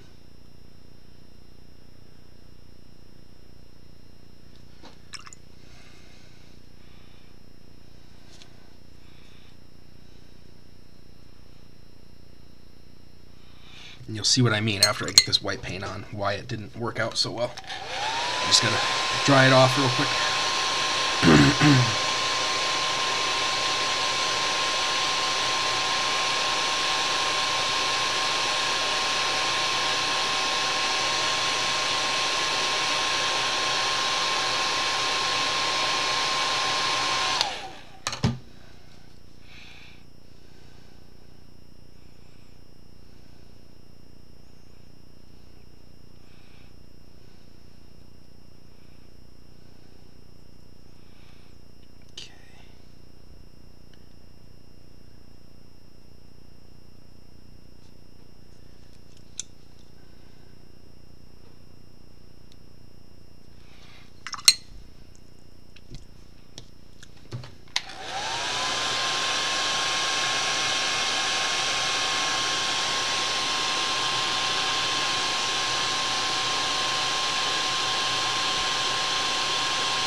Yeah, I used to paint or prime exclusively in black. Specifically, my favorite primer was the Formula P3 black primer, but I have a hard time finding that these days for some reason. And and it was all right. It worked. Nothing wrong with priming exclusively in black. I only started doing a zenithal highlight because I started noticing an improved overall quality in the shadows of the miniatures. Now, when I go to paint this unicorn after, I'm not repriming him. He's already primed. There's no sense in it. Priming over WizKids miniatures, you can actually see it here on the Helmed Horror. It actually gets rid of some of the detail because they're already primed, and they're not the best prints anyway. That being said, they're good miniatures, but they're not as high quality or detail as these metal miniatures. I don't think any miniatures are as high quality or detail as metal miniatures. Now that I think of it.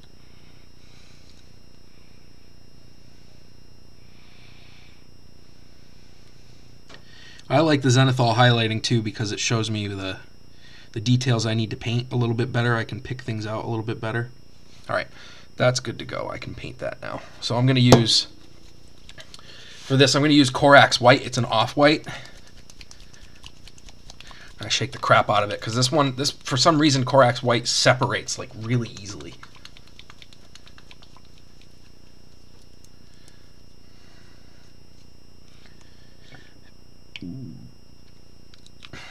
This one I did not thin previously. I'll use a little bit of my medium for this one because I don't trust my water to not taint that white. So I got some Lamy and medium that I'm going to use.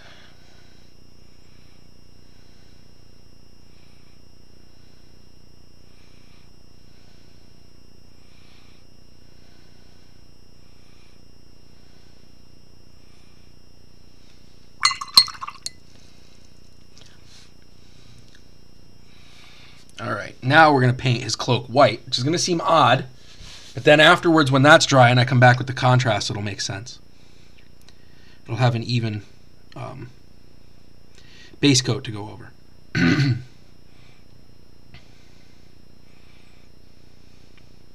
Of course, after I get the white on, I can put any contrast paint I want on here. I could do the blue, I could do the black or the gray. I could use anything. I don't have to use the leather, but I'm going to use the leather because I think that's the look that I'm going for with this guy.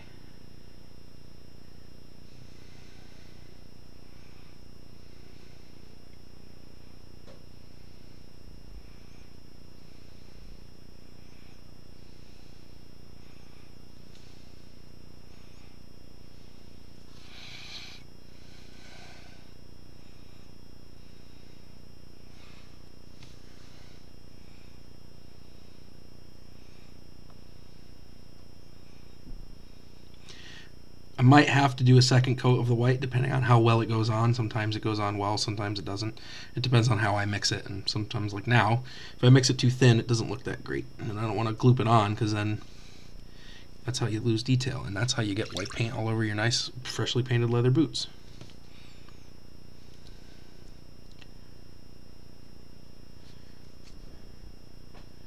Get some water on there ASAP. Wipe it off. And if you end up taking some of the undercoat off, just repaint it. Not the end of the world.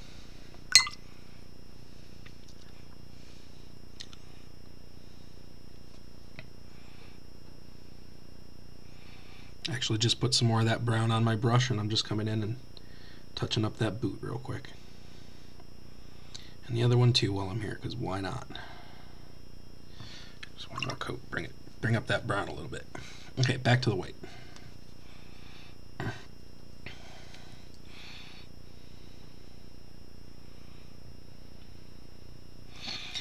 As far as painting goes too, I use all kinds of different holders for my miniatures. Some mounted on pill bottles. I have these mounted on corks. Usually the ones that I pin I have mounted on corks. The ones that I've already mounted to bases usually get put into the grippers or put on the pill bottles. But this enables me to get in every little crazy crack and crevice, especially on a pre-assembled miniature or a miniature that doesn't have, like, the parts that are assembled are the hard parts to paint, and the parts that you don't have to put on, you have no need to paint before you put them on. It's kind of ironic sometimes, but some people make miniatures that way. It's a little annoying, but whatever.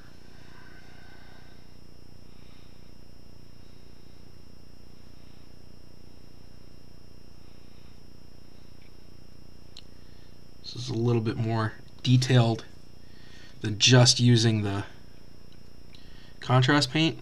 The contrast paints are designed for you to spray paint your entire miniature in a white paint, usually Wraithbone from what I can tell. Usually that's the paint they recommend you go over it with, is Citadel Wraithbone. You can use any white base coat really, but or the Corax White, which I used quite a bit if you want it to be a little bit darker of a contrast. You can use Gray Seer too. Gray Seer, I think, is the one that they developed for the line. But your miniatures are designed to be primed using that white paint, and then you go over it with the contrast to speed paint them. Miniatures. It's designed for you to paint large armies quickly. Ugh. See, that bothers me about the WizKids models, because they're pre-packaged minis and pre-primed, and if you have to go in and clean off mold lines and stuff, that's really defeats the purpose of them being pre-primed.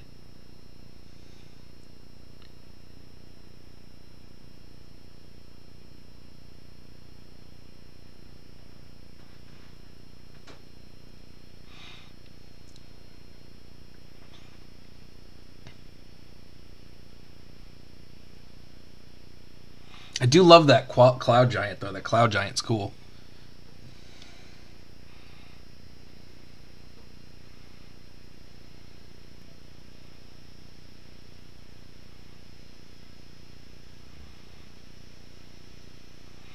We're getting there. Almost done painting this white on.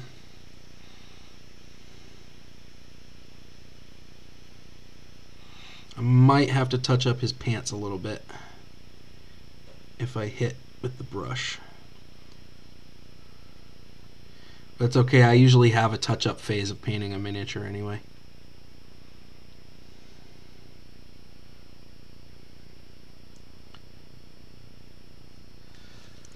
Alright, I got one more sleeve, one more side, and then I'm going to go back over it just a little bit.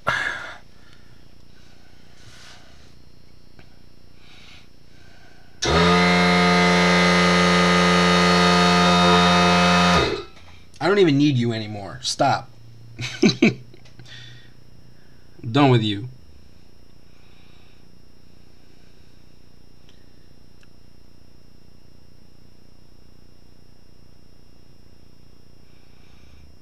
Okay. My bald head is in the way. I'm sorry, but I need to hunker down on this bad boy in order to get in these details.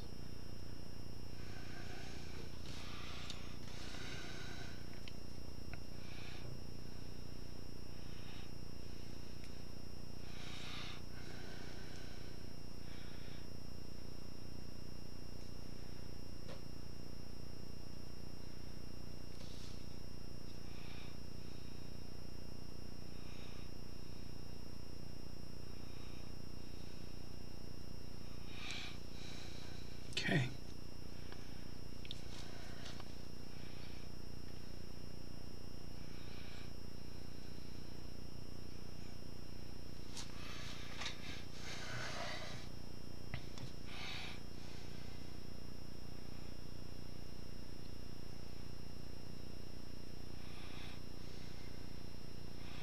Yeah, I should have known better than to put the stock of this crossbow so close to his body. It's making it difficult to get the coat painted all the way.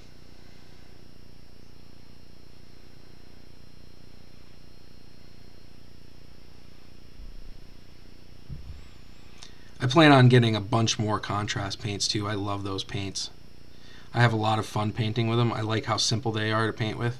I don't use them on every miniature. Sometimes I like to do it like, you know, to actually go in and paint things and paint highlights and all that stuff. But if you're new to this hobby and you grab yourself some contrast paints and you watch some videos on how to paint using those, you're going to come up with some really nice minis. Your minis are going to come out really good, and you're not going to put much effort into them. They're not going to be as high detail as people who spend a lot of time painting the details and stuff. My God, though, the sculpt depends a lot on it too.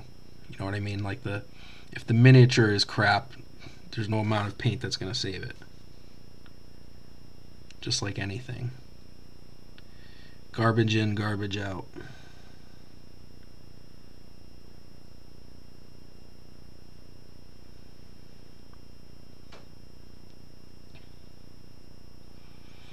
I think I'm pretty much set here. Give it a blow dry real quick and see where we're at.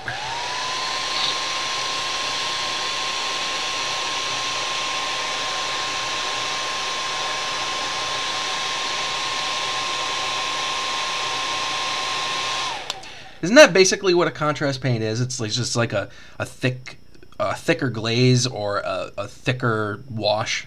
It's just like a thicker bodied wash or something like that. I mean, that makes sense. You're basically glazing and washing at the same time because it tints and it fills the gaps. I don't glaze because I don't tint. I just like to do, I think they call it just tabletop standard. You just make them ready to go for tabletop. I don't like making them too fancy. I like them to look good, but you know, I don't try to get into that stuff. That's not to say someday I won't try to go further and improve, but for now, this is where I'm at.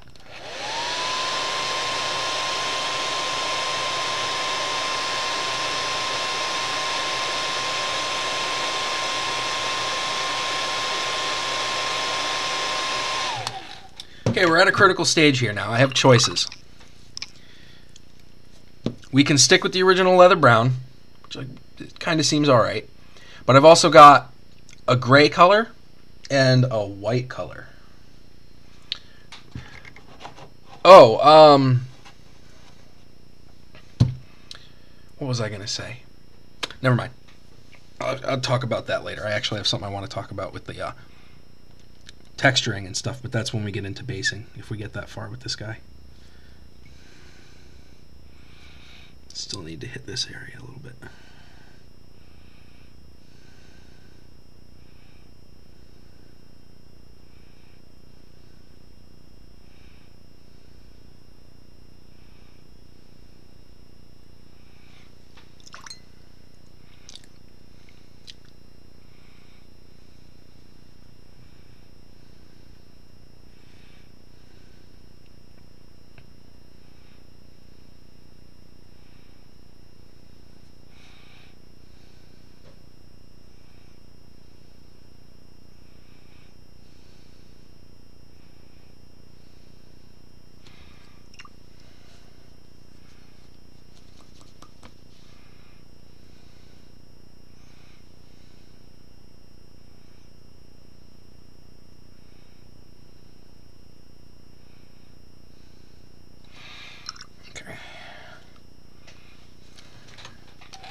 Okay, I'll post some pictures of this guy when I can later, when he's done. Take care. Thanks for stopping by. Don't forget to give me your address and PM me that address so I can send you your package.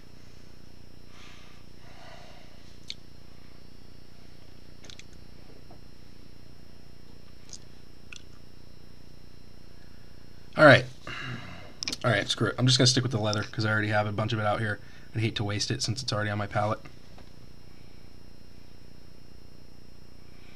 Hey, already so much better going on to the white than it was going on to that white ink. And I still have my zenithal highlighting at play here for the most part, due to the opacity of the paint that I put over it.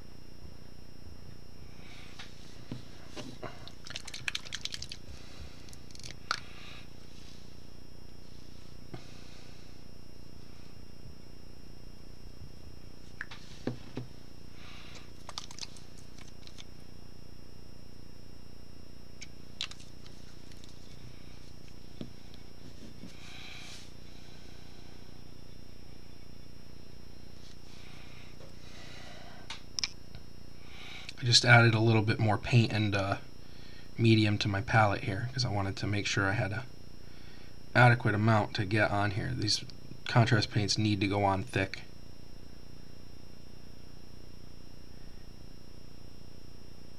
And that is already so much better than it was.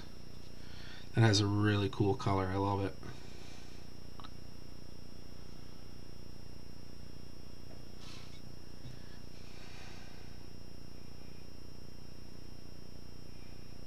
In any areas that are too light, I can go over them again once the first layer is dry, and it'll darken itself right up.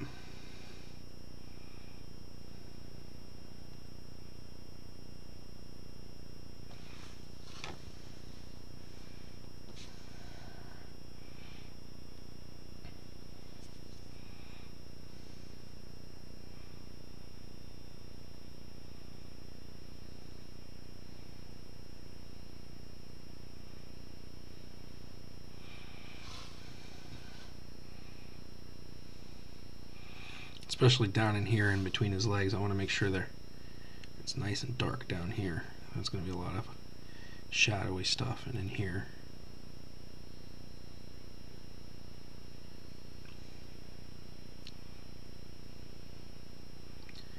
to touch up his pants on his jacket a little bit here on the inside.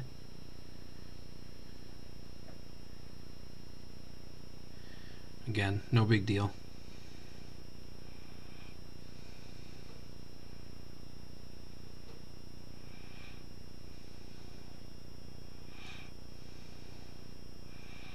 It's okay to let the contrast paint pool. We shouldn't let it get too pooled, because damn contrast paints have a tendency to dry in big, I don't know, dry in big pools, just like washes, if you let them. Alright, so we're going to dry this first layer.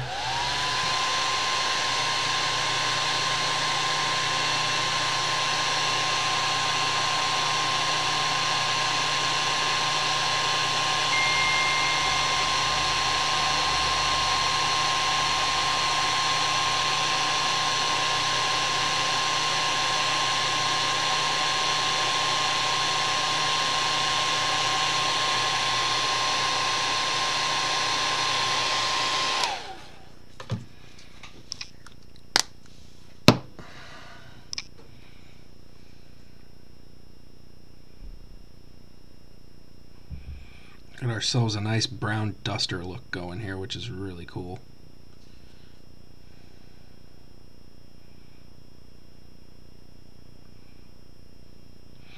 And now I'm just going over it lightly with another coat, and it's darkening it up slightly, which is exactly what I was looking for.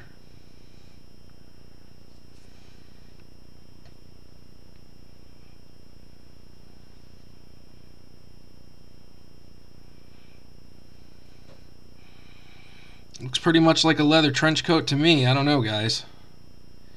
Looks like we're doing pretty good.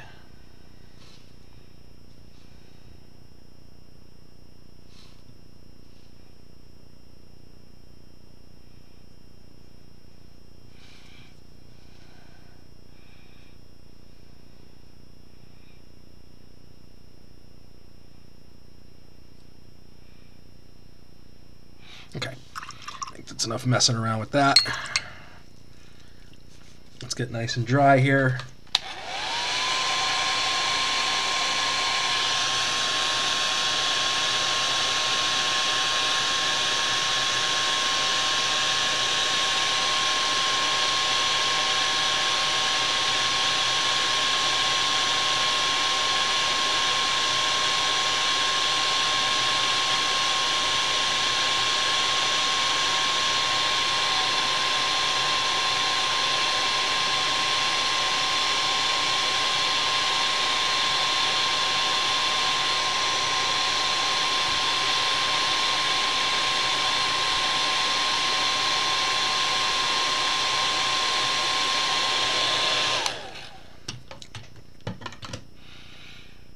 Okay. Touch up those pant legs just a little bit. Oops, wrong color. Ugh. Started in it with the what do you call it? The gray coat gray instead of the Crixbane. Oops.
and I missed some underneath here.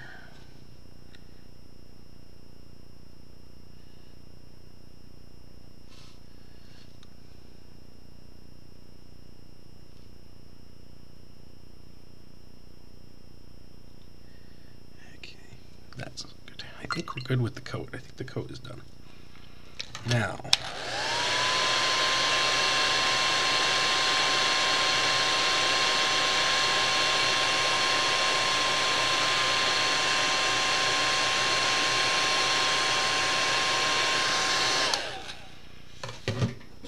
oh, we're getting into some detail stuff now.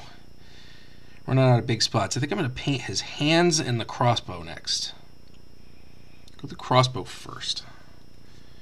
Crossbow is going to end up being a dark wood, I think, with some kind of a dry brush on top. I'm going to use dryad bark for it.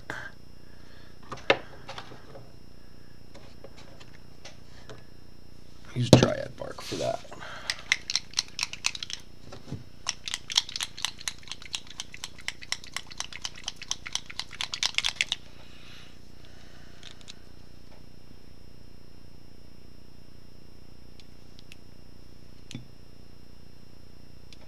I do clog it.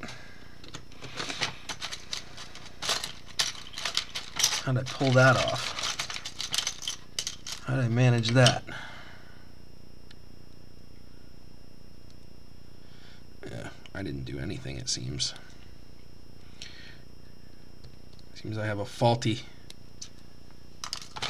yep, a faulty cap. Decided it was plugged. There we go.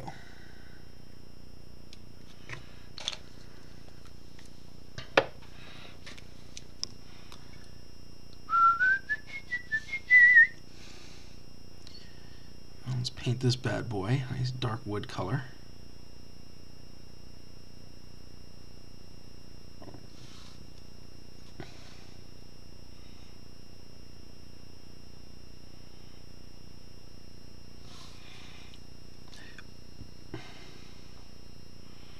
I started with the hilt, not the hilt, the stock first, just because it was easier, bigger, more in your face, easier to find, easier to see.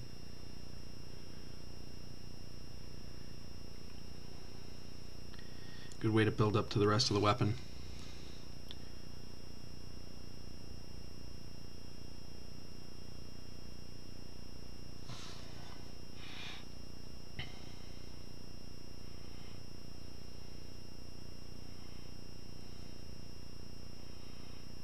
Oh yeah, I'm seeing some details on here I can't wait to paint. They're gonna be so cool.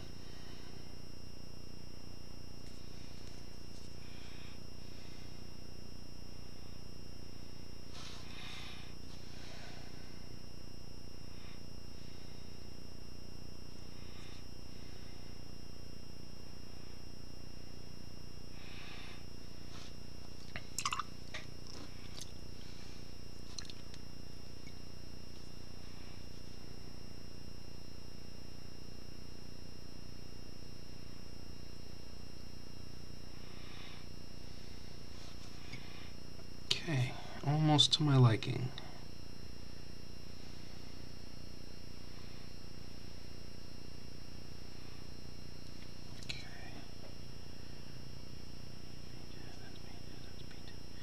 Okay, now I can paint his hands. I haven't really done much in the way of highlighting or anything yet. No washes, none of that stuff yet. Just the contrast paint, if you could count that. Just doing the base coating.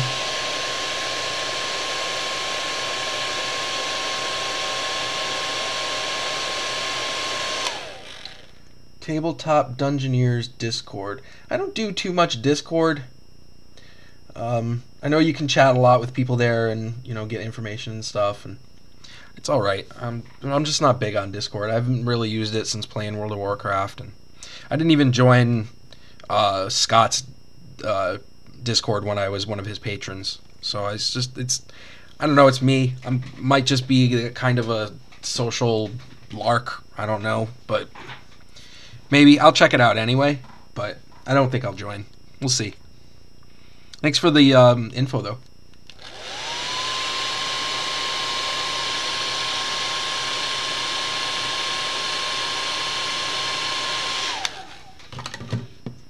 Alright, I'm going to do, since I plan on highlighting his gauntlets after, I'm going to base them in a gunmetal rather than in a silver. So I'll base them in a darker metallic, which I'm going to thin out just a little bit, just a tiny bit with water.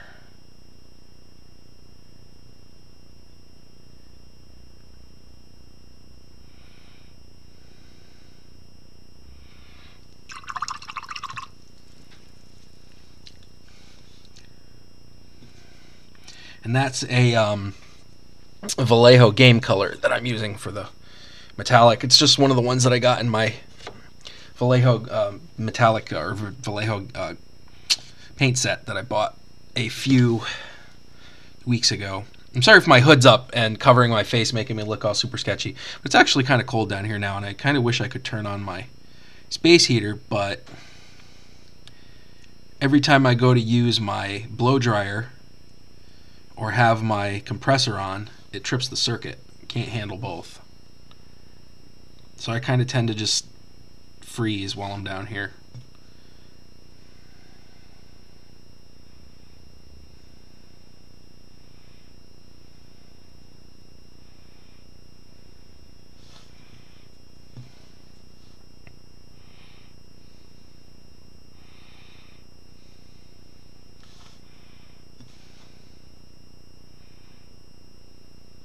I've been having a lot of fun doing miniatures lately, though. I've been painting quite a bit of them during my break from YouTubing, and I recently painted I bought some Frostgrave soldiers over the holiday and painted up my first full regiment of soldiers for a game ever, and that was fun. It took forever because I'm not used to painting that many models at once, but it was a lot of fun coming up with a color scheme and having them all look more or less the same but different, so you know which one was which. And I got a chance to use some colors I don't usually use. I made their outfits yellow.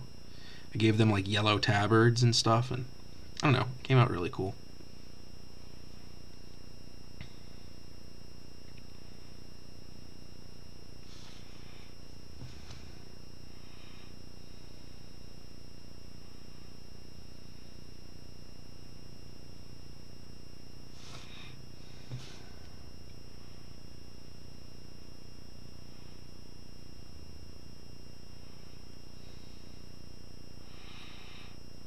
I think aside from his gauntlets too, I'm going to paint most of the other metal like a brass color. That strikes me as more steampunky than gold or silver. Or in this case it would be steel, would be the color I'm technically going for, but I don't think there's much, if anything, about this guy that's made of steel, or that has steel on it. Even his crossbow. Except maybe these crossbars. Those I'll make steel. Yeah, I think that sounds reasonable.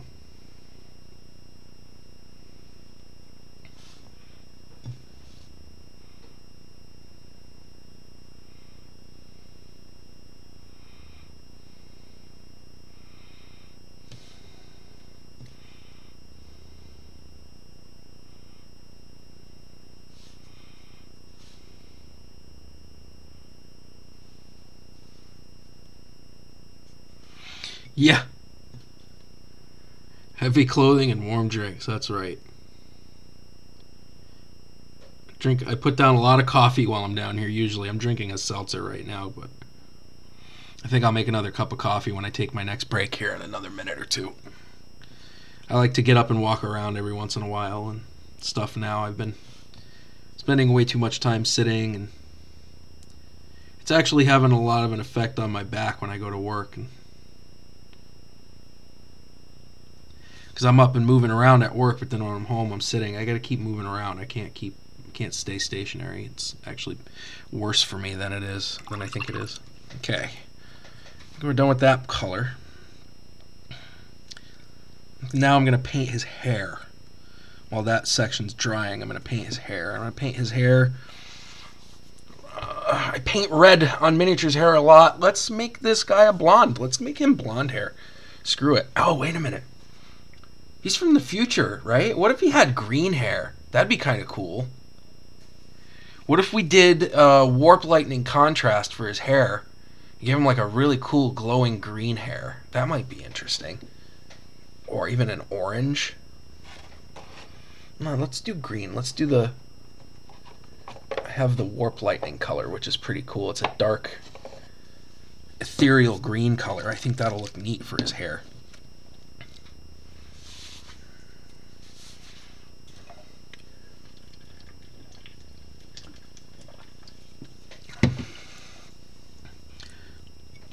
I need more of my white.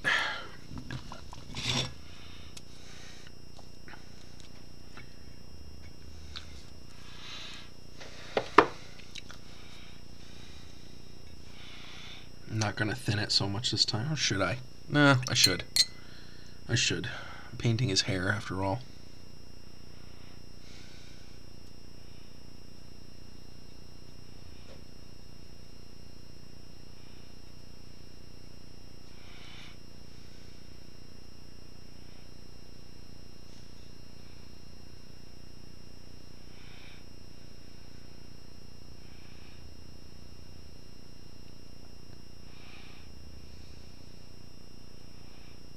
I might have to repaint his ears after I do this.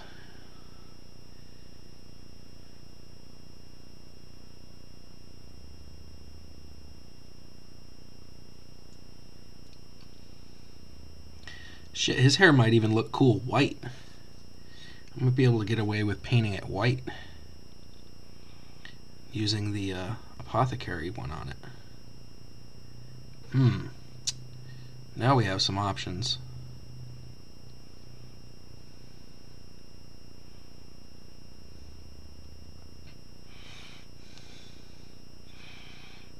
I really like how this guy's coming out.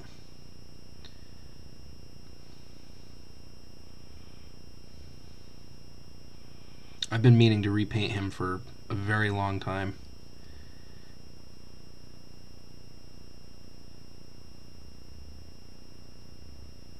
God, again, the tips of these brushes are so nice.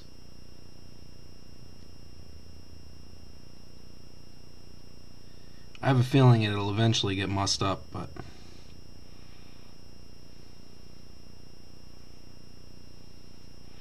There's a little bit of leather strapping on here, too, from his goggles that I have to be aware of, but... Wow, that's coming out pretty good. Alright, I think... let's do it green. Why not? Let's make his hair green. Present is blue hair, and past is natural hair colors. So the future, everyone is old. So they all have white hair. What are you talking about? Oh, that's funny.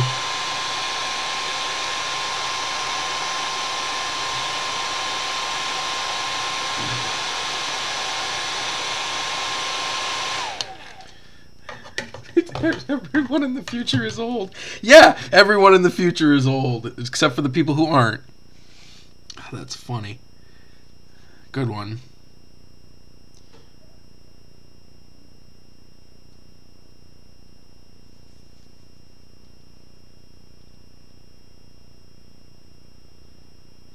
Okay. I thought everyone in the future, it might be like Cyberpunk 2077. Everybody in the future's got like a crazy, like, side part undershave with all kinds of crap drilled into the side of their heads. Ah, I missed a spot of leather. No, I don't like it. I missed a spot of leather. Come here. Come back, Shane.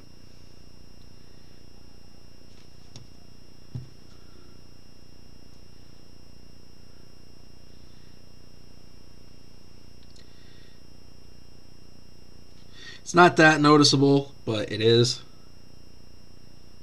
I could just leave it and, you know, pull a or pull a Da Vinci and leave a flaw. I just realized I do have to touch up my shirt here too, so I need my gray coat.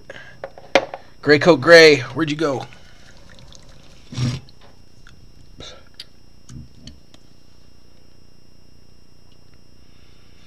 I'm just going to take a little bit out the pot.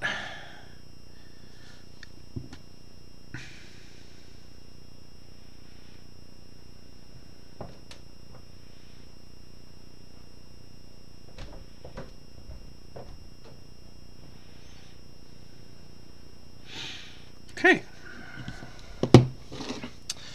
Now his hair is white, but I want it green. I think it should be green.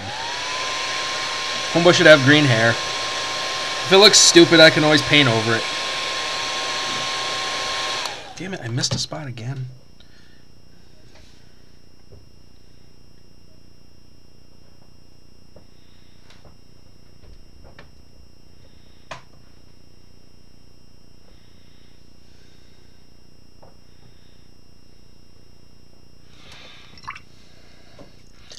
I gotta get one of those magnifier things so that I can really get in there and paint some of them small details.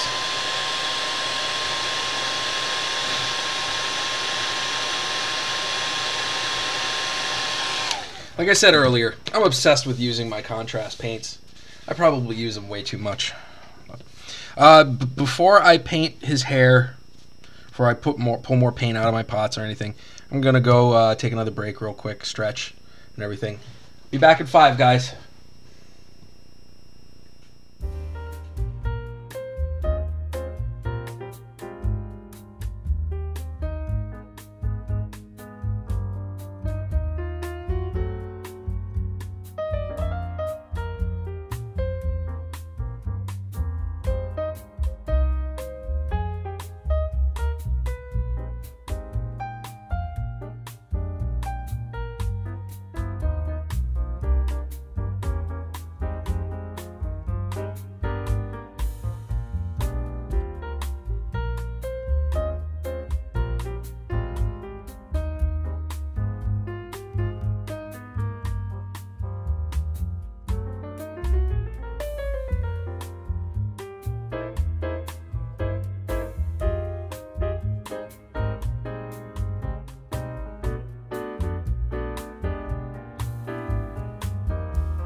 Hey everybody, I'm back again.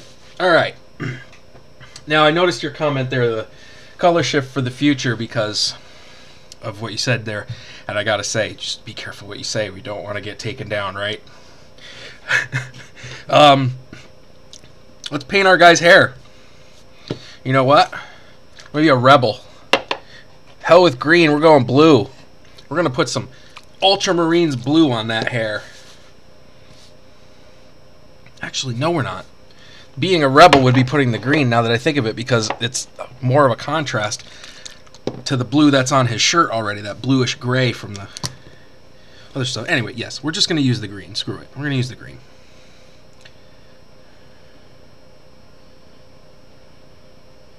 Yes, good choice. Good choice.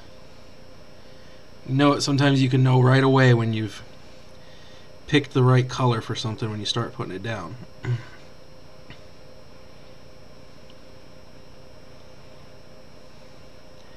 Oh, I'm digging it.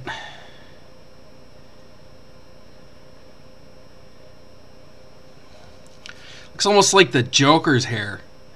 It's like the same color. That's kind of funny.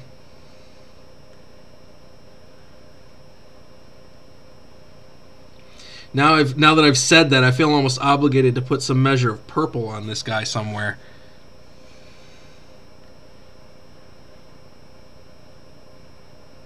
I'm not usually one for coming up with a story for a miniature. That's more beyond the scope of usually what I do, but I did it for my mascot, so I guess why not, right? But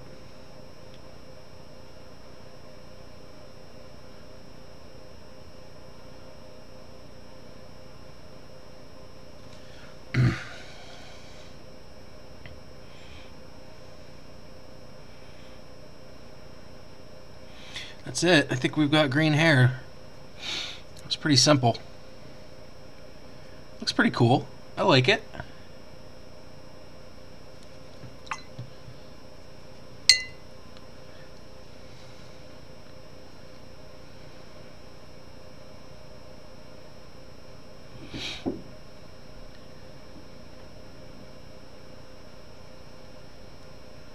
Of course, I didn't quite use that as a contrast. I put it on a little thick, but no big. No biggie. I am running my heater now, so if you hear me swear and I suddenly lose the light above, it's because I blew the breaker and I gotta go reset it. Yeah, I think you're right, and I think if I had added the blue, I think green was the right choice. If I had added the blue to it, it would have made everything dark. And I have a tendency to use no contrast. I go for very realistic paint schemes, and my choice of colors is usually pretty dark. Here, take this barbarian for example that I have printed here. The only thing different that stands out on him is his red beard. Everything else, or maybe the metal on his armor and stuff. Everything else is the same color brown. I painted that guy really fast. This guy's a lot different though. This guy's got purple hair. He's got a red shirt. These guys I've got to do some basing on. I love this guy. This is my graveyard groundskeeper. I use him for a necromancer miniature sometimes. All right, blow dry this real quick.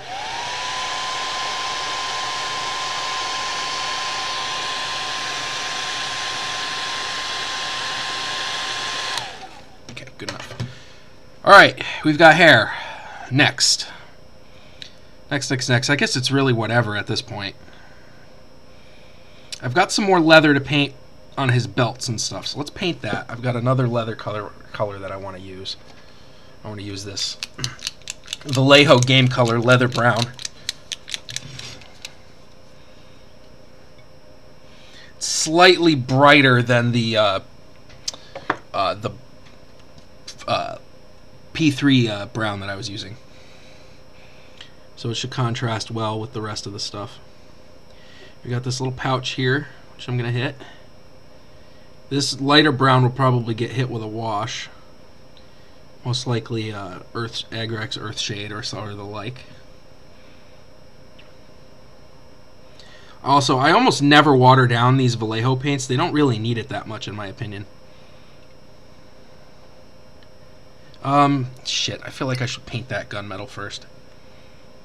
That gun.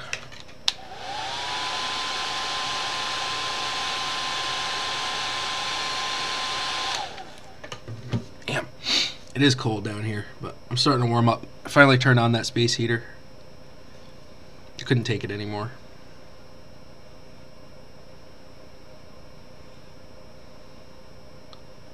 I'm going to paint gunmetal on most of this. And I'm going to add some brass accents to it because I have a nice Vallejo brass paint that I like. It's almost a gold, but not quite.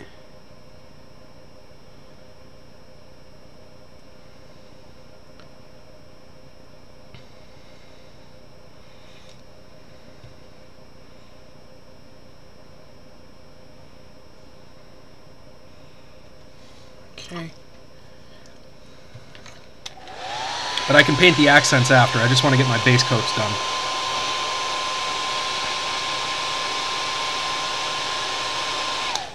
And now I can go back in with that leather color. And I love it too. I've been using one brush this whole time to do everything. Yes, I'm doing base coating, but... Oh, the compressor's off. I already switched that thing off. It's done. It's not even on anymore. But no, but usually if I run this air dryer for long enough with that heater going, it does trip the breaker. Whoever wired my basement was smoking something the day they did it.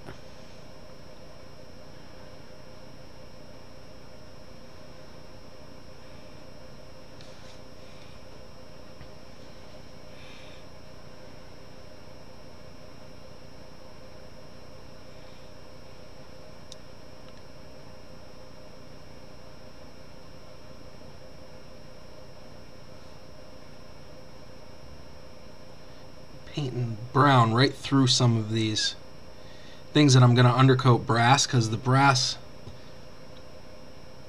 golds and brass and stuff like that, they take better going over a brown color than they do anything else. Brown or red for some reason.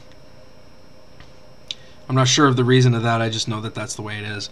I gotta paint his goggles too, but I'm gonna use my detail brush for that. They're so small. Looking good so far. I'm liking the way this guy's coming out.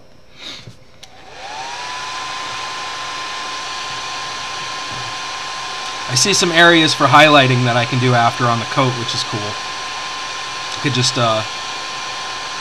tease out a little bit more of those raised areas where the contrast paint fell off. Alright, let me get my brass color. I have a nice model color brass here, which is really nice pigment to it.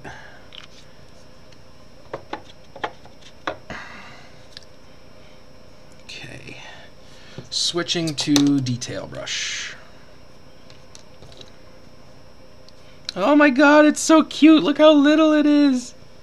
It's so tiny. Pale green works? Okay.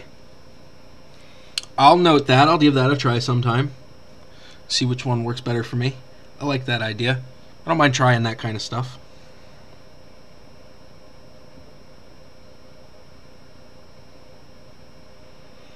Add some detail to the gun. Got some brass details I want to paint on the gauntlets.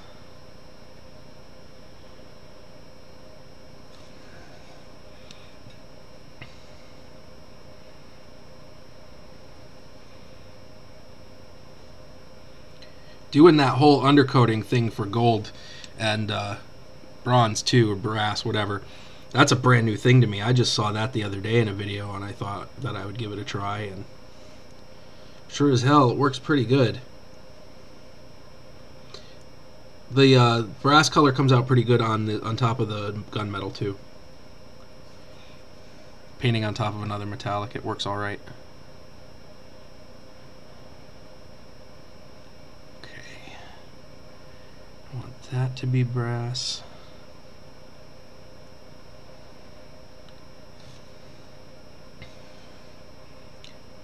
That to be brass.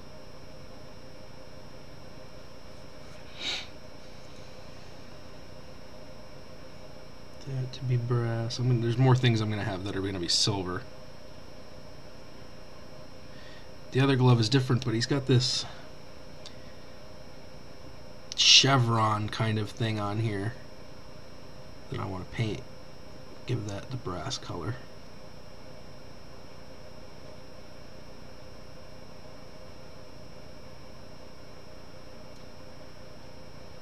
Okay.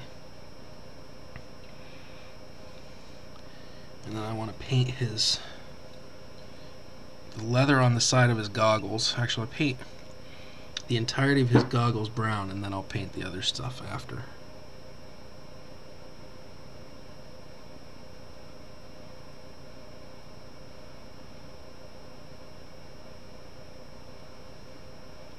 This is where it gets tough. This is where if I make a mistake, it's not going to be fun.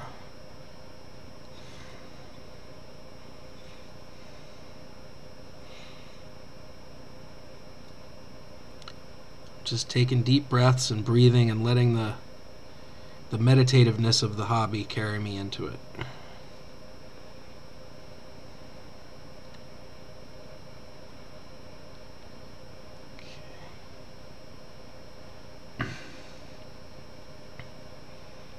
Okay, got that a little bit of brown.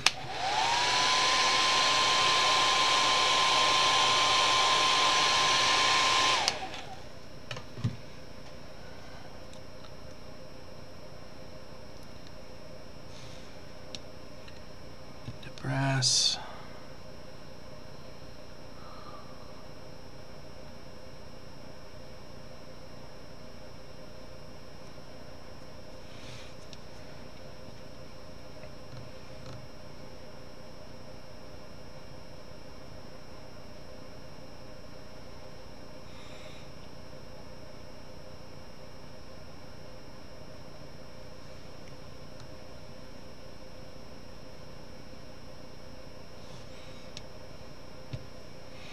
He uses blue to undercoat silver. Oh. Maybe there's, well, maybe it's because of the metallic hue, because he's trying to get a different hue underneath, or maybe it just makes it pop better. I don't know, but that's cool. I'm going to have to watch that video too. You got a link to that? Can you post a link in the chat to that video?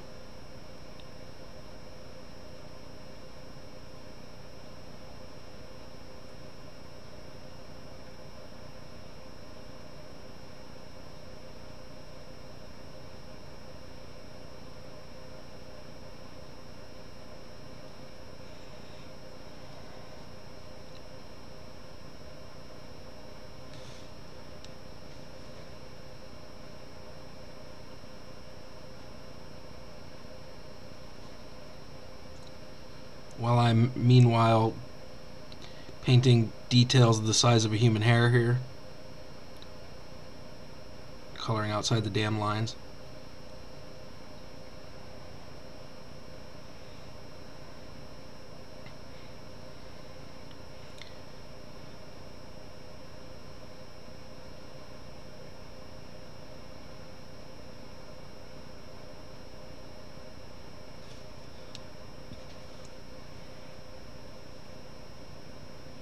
Take care. See you later. Thanks for joining us.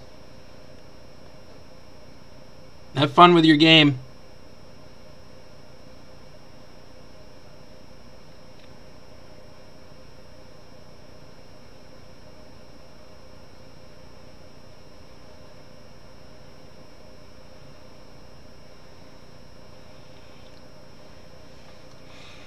Okay, I think I've painted all my brass.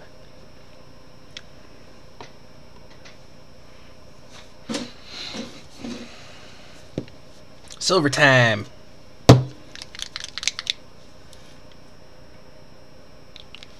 Getting into a little bit of highlighting here.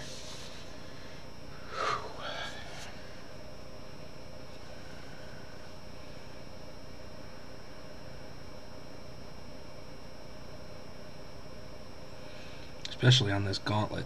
This thing's cool.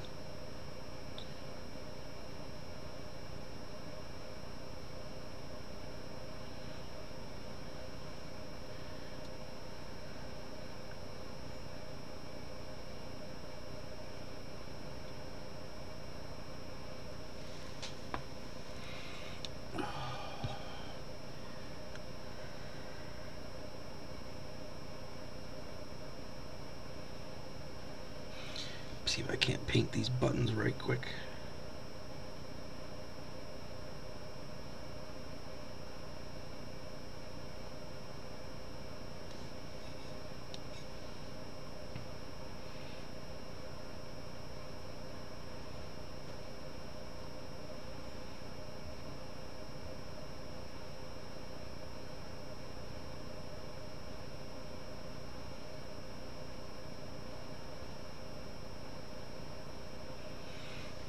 I got some button action happening. I know I got some more buckles around here that need to get hit too. I thought I did anyway. Oh, I wanted to paint these things on the front of his boots.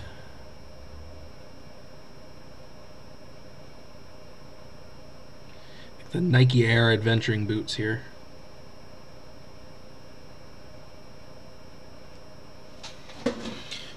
Maybe I should, you know, I'm going to wash those anyway.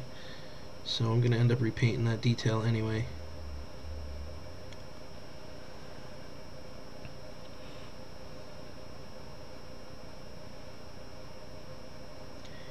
Paint this trigger mechanism here.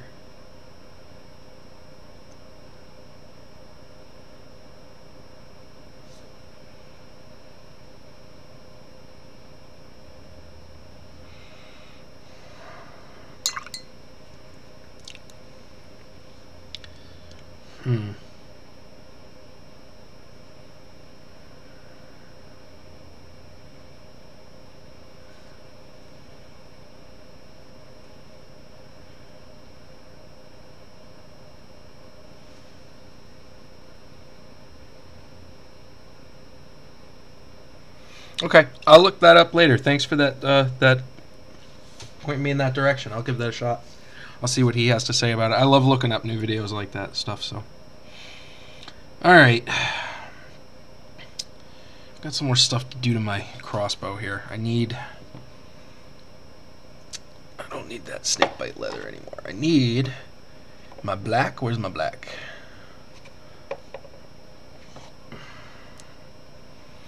Yes, give me my Abaddon black, please.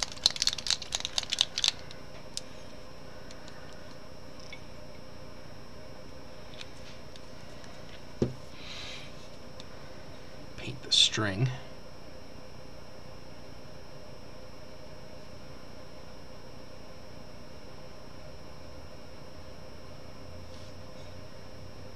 Oops.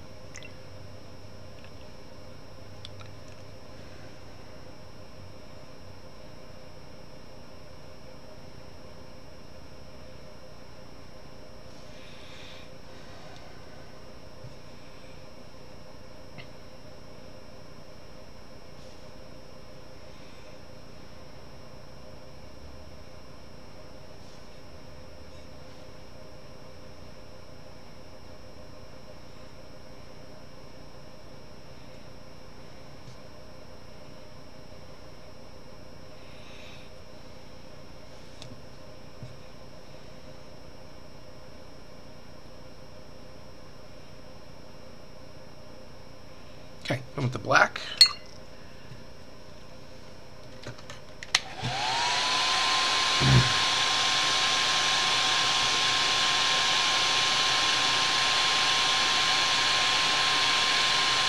He's starting to come together. I still have a little bit of work to do to him.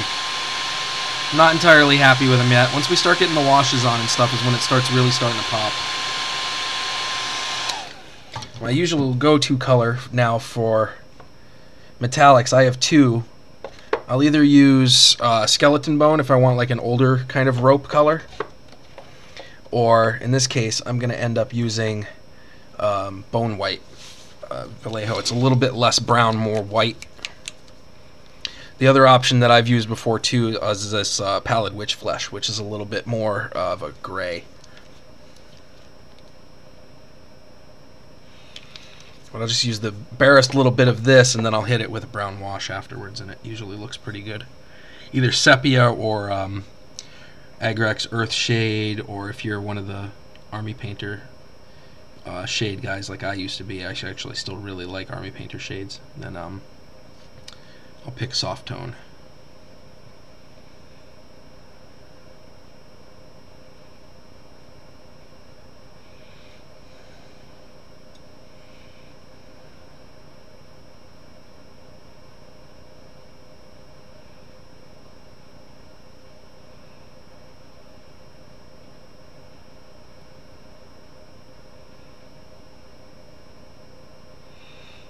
Thank you guys, everybody who's come out today to watch this. I know it's not many of you. I've never historically had very many viewers of my live streams, but it's really nice that all of you showed up today. I really appreciate it. It's nice to have a few people here at least anyway, so I'm not doing this for myself. I'd still be doing this even if you guys didn't show up, honestly. Even if nobody showed up, I still would have left the stream on, and I still would have spent the time painting. But the more people show up, the more improvements I'll make to the stream. Non-metallic metal triads. I know about non-metallic metal. I am a newcomer to like blending and all this stuff. I'm not very good at that. Thought of doing non-metallic metal kind of scares me because I'm not quite there yet. But I'd be interested to know what the triads are for the undercoating. If you could tell me about those, that'd be cool.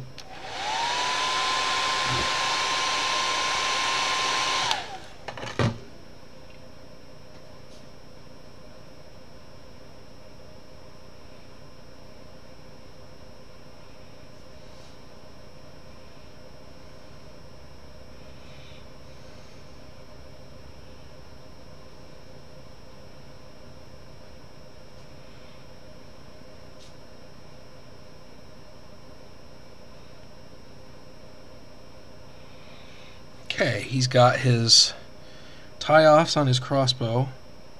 I need to hit the feathers of the crossbow with this. Actually, you know what? No, witch flesh for those. I'm going to use the witch flesh on those because I think that'll be cooler.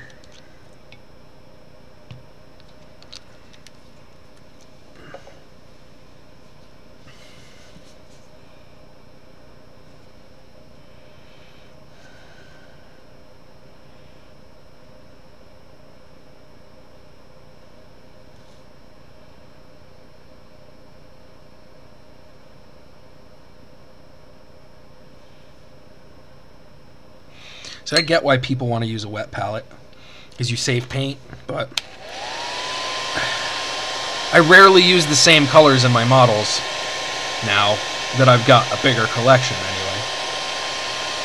I can see using it for like my browns and my darker tones and stuff, but the paints that I don't use that often, like my gray coat, or great coat gray, I should say.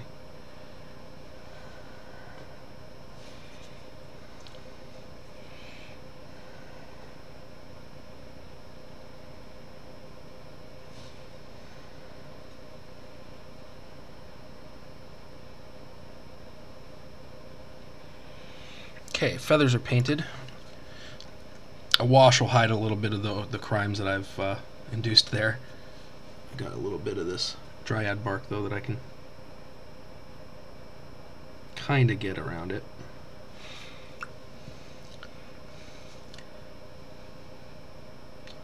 Give me some of that gunmetal still left on my palette to paint the arrowhead.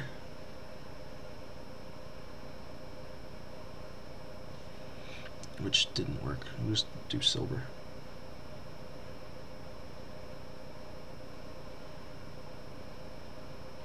Good enough. Not bad. Good enough. Okay, I want to paint his face. Now, this is how I do faces. I don't know. This is just my own trial and error. I am going to use his, for this particular model anyway, sometimes I'll use sepia, or the Army Painter stuff. I'm going to use Reikland Flesh Shade on his face. It's a little bit more of a pinkish reddish wash. It's more on the sepia spectrum actually, I think, but red-brown anyway. Just wash out those details on his face.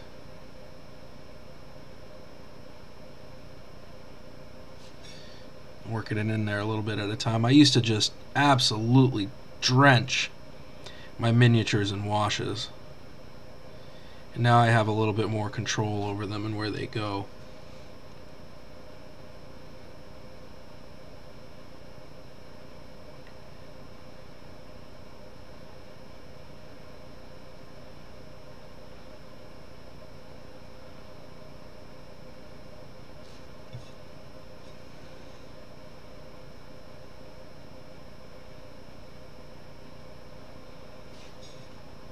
if I want to have a surplus of the wash, it should be under his chin here, but I don't want so much that I can't have a contrast. There we go.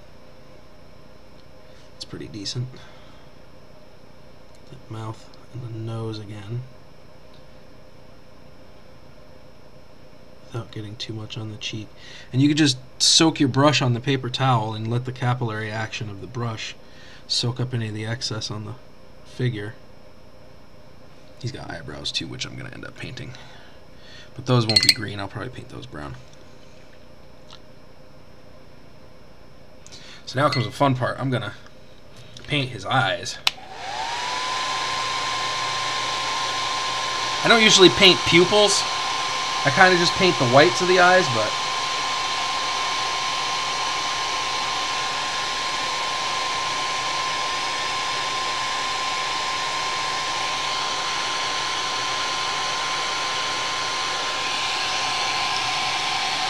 see, that also darkened up his skin tone just a little bit, which is fine.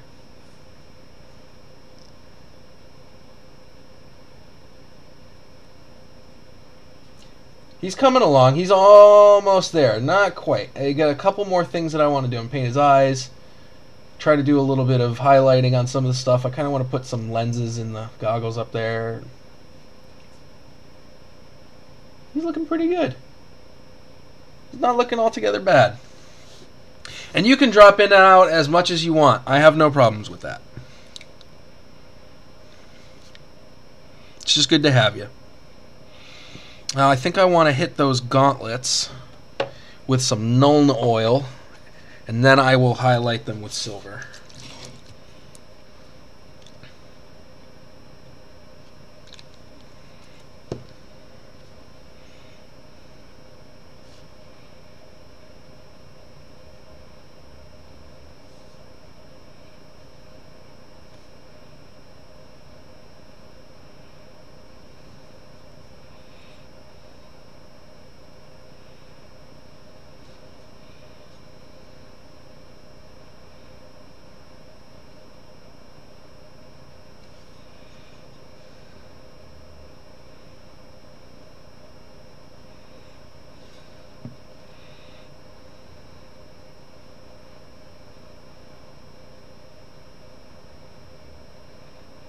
Now what I wish I had done in my youth, because I had actually wanted to do this in my youth, I wish I had played Warhammer in my youth.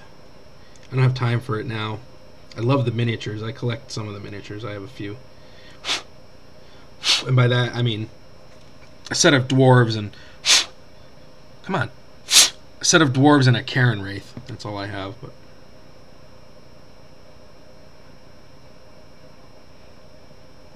okay.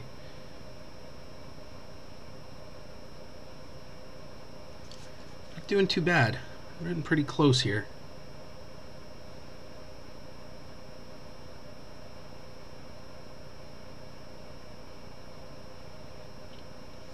Okay. Now we need some Agrax Earthshade.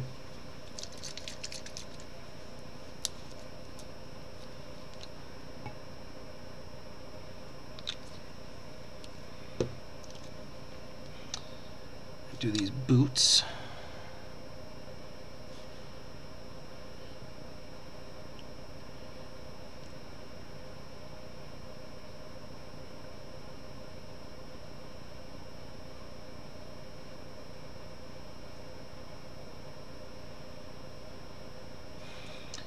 Do my strings up here.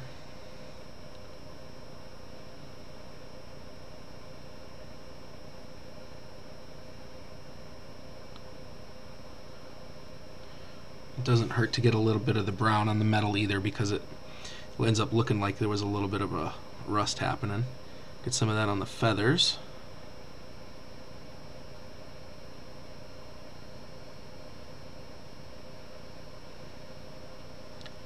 The goggles.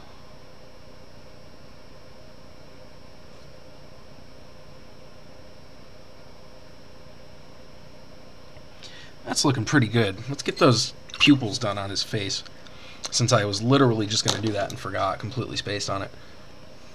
And we're going to go with pure dead white for that. It's my favorite white color. It's a pure white. I have heard, and there's a lot of people playing Age of Sigmar who are saying that Age of Sigmar is even a dead game. I was just in actually have a Games Workshop store probably about an hour from my house. I didn't even know existed, which was kind of cool. That's where I got my Cairn Wraith from.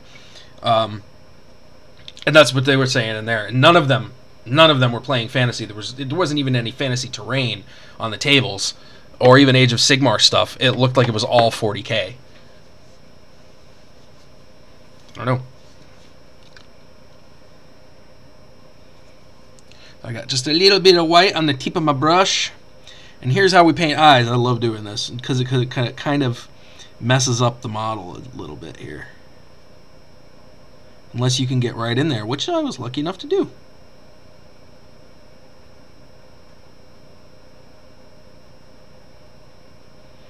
Wow, that actually is so good that I don't need to go in and correct anything, because you can just see his eyes like that. I don't usually do pupils anyway.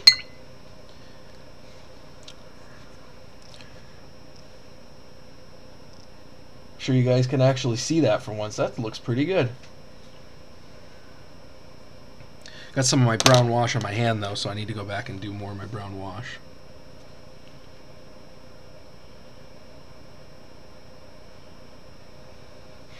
Alright. I want to do some highlights and stuff now.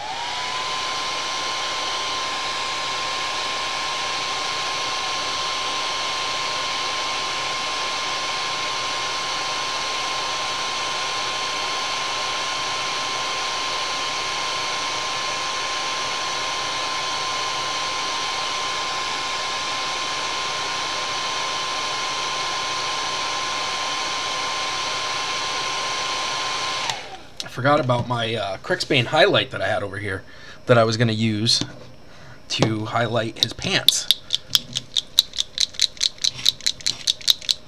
So I'm going to mix that up a little bit, pull a little bit of that out onto my palette.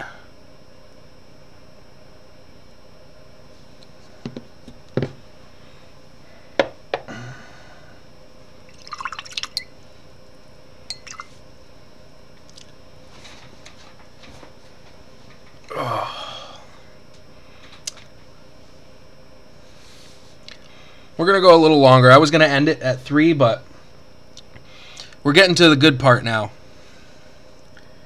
We're almost done. A little bit of water.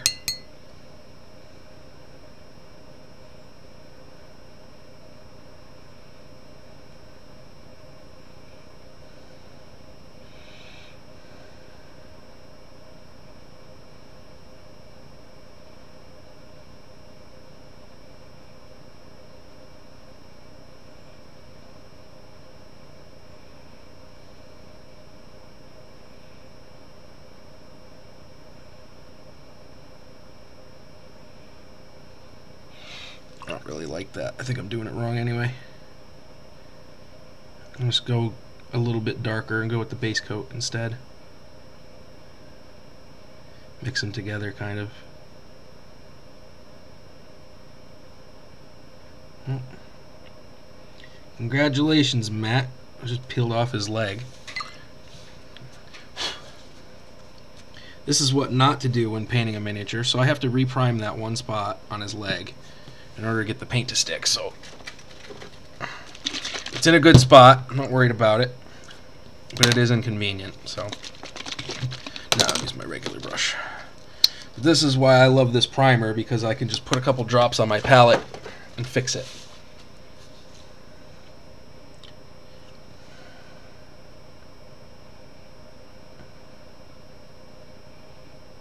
Can just fix it. And we don't have to worry about it. I can just prime right over that spot.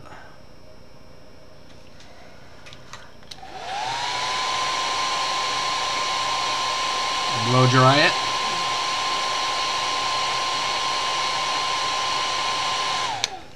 Give it a second slight coat. You might see a little bit of a line where I peeled it up, but I can't do anything about that now, not without stripping the miniature again, which I'm not doing, so.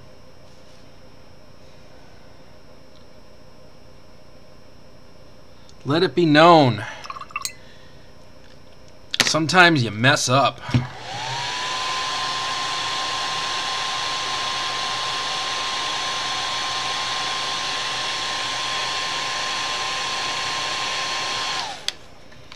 Okay.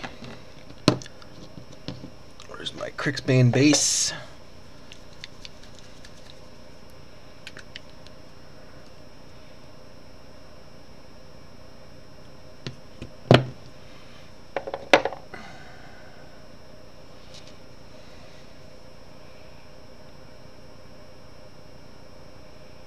Paint right over that.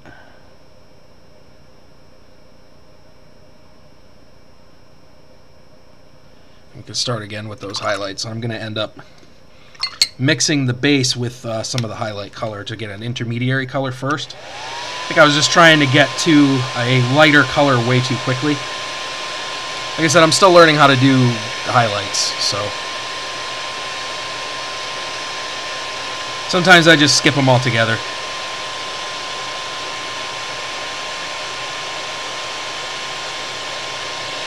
Yeah, you could barely see where I scraped off that one part of his leg.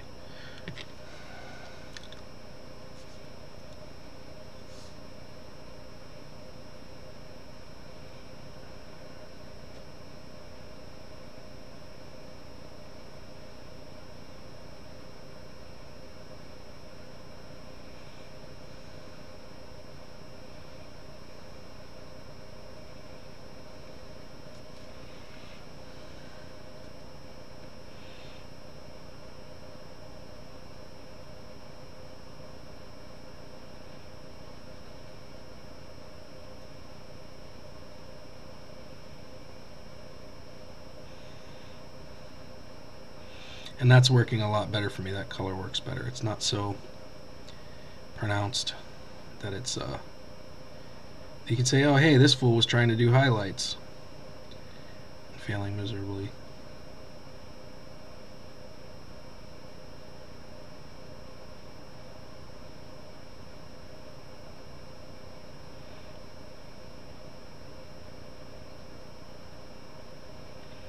Just down the upper areas where the sun would hit.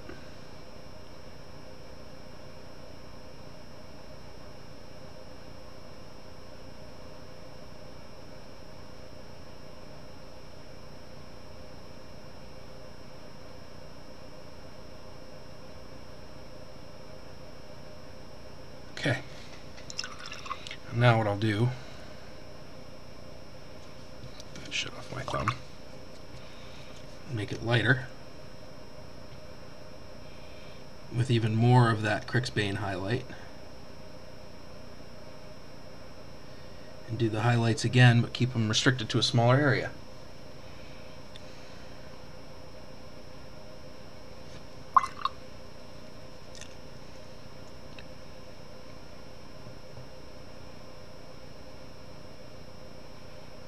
And build it up slowly.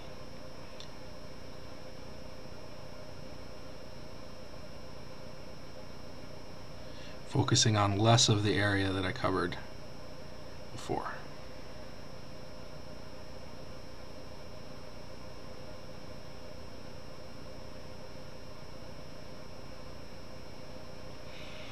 It comes out looking a little bit better. I only feel like I've really successfully painted highlights one time, and I don't even think they were barely visible, so it seems kind of almost moot. Mix in even more of that Crixbane highlight.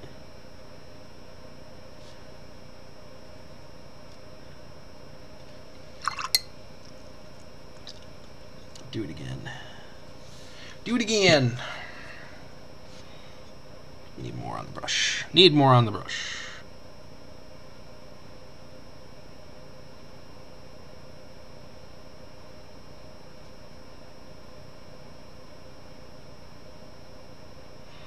I think this might be my final highlight for this. I don't need to do too much. I think that looks good enough. Added a nice texture to it. A nice flow for color. I like it. Better to underdo it than overdo it, I think, in this case. I mean, underdoing it, I think, sometimes can be bad, too, but...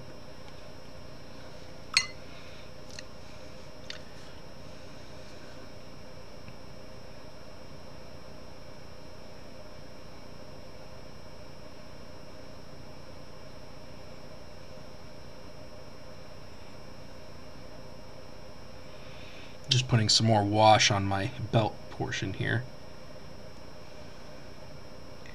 Trying to pick out some of the details of that. We're looking pretty good, guys. I'm starting to like how this guy's coming out. I don't have much time left.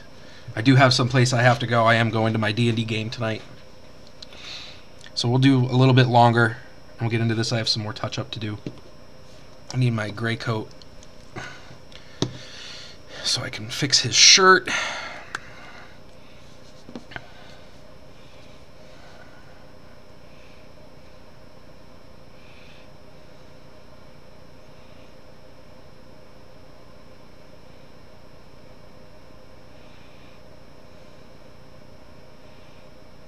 Okay, I want to mix a little bit of that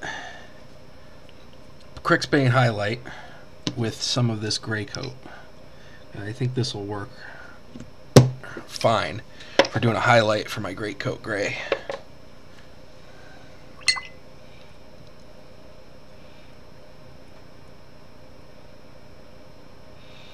And if it's not quite light enough, I've got my bone white and my pallid witch flesh right here too that I can use. Which I think I'm going to use a little bit of this bone white to do it.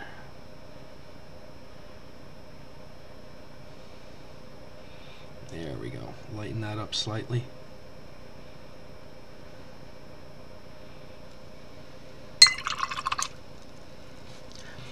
Need the detail brush for this one. I'm going to paint the outline of the fold in his coat here.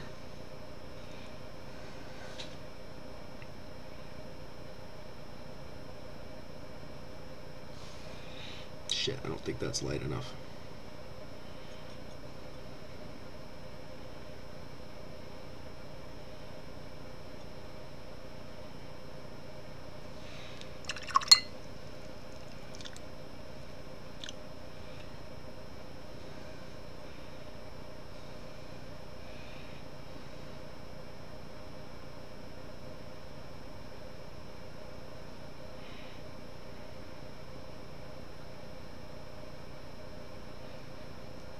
There we go, that's pretty good.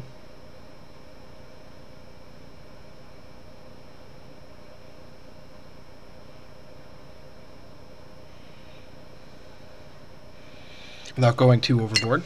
Not bad. I want to do some highlights on the coat using that game color leather that I had before.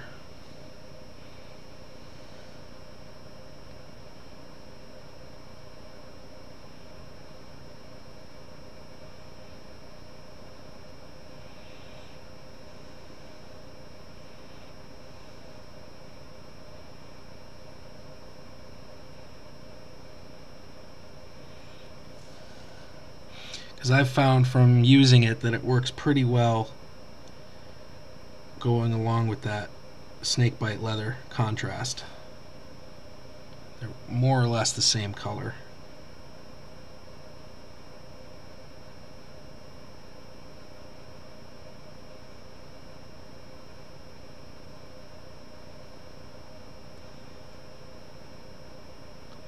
Mostly just doing it what I guess is edge highlighting. I'm not really doing anything too fancy here.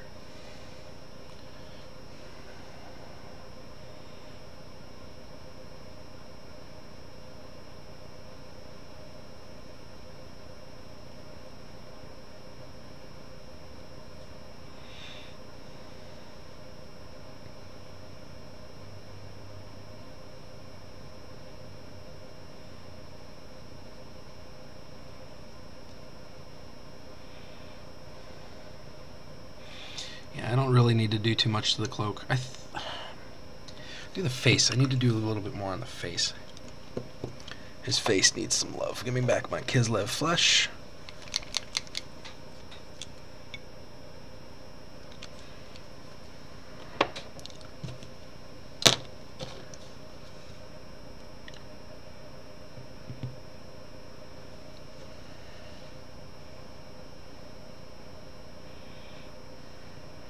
Just hit the raised areas of the face, get the cheekbones a little bit, hit the nose.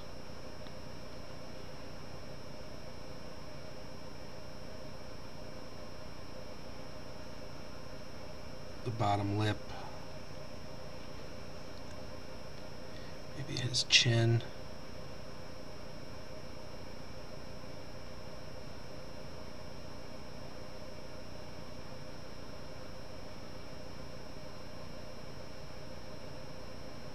I gotta admit, that's one of the nicer looking faces I've ever painted.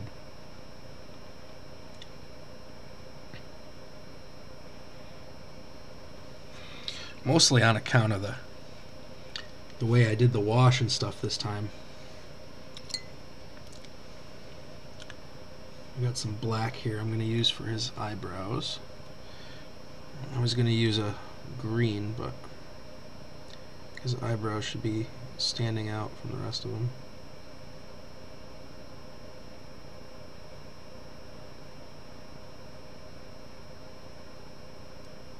Not too god-awful much. I think it's screwed up.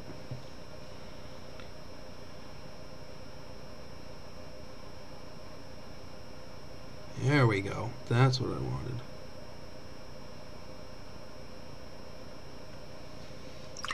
Very nice. I kind of brought it together a little bit. I'm very happy with that. I think I want to dry brush his hair a little bit to bring out some more of that white in his hair. I'll give my new dry brush a try.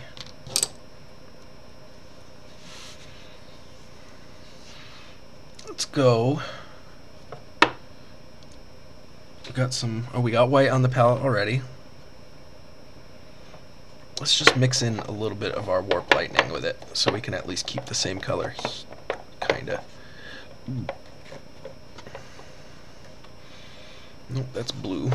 We want green. That's not green. That's not green. What did I do with my green? What'd you do with it, Mattster? Alright, that's enough. Come on. There it is. I see it. I put it in the wrong spot.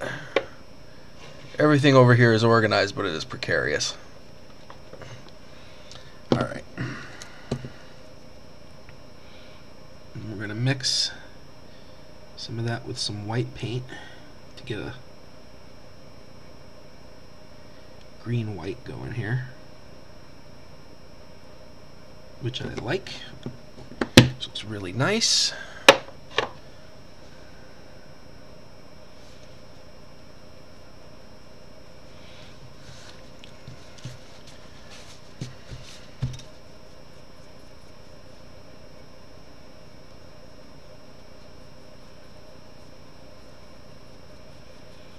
Get just enough on my brush that I can go in there and highlight that hair without too much effort. Yes, perfect. That's what I like to see.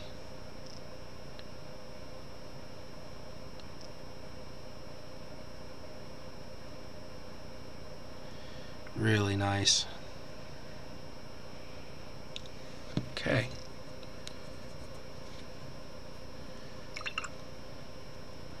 Well, I managed to get one miniature mostly done. I do have to put him on a base. His boots need a little bit of love, at least with a little bit of the original coloring here. Maybe mixing in just a little bit of that bone white.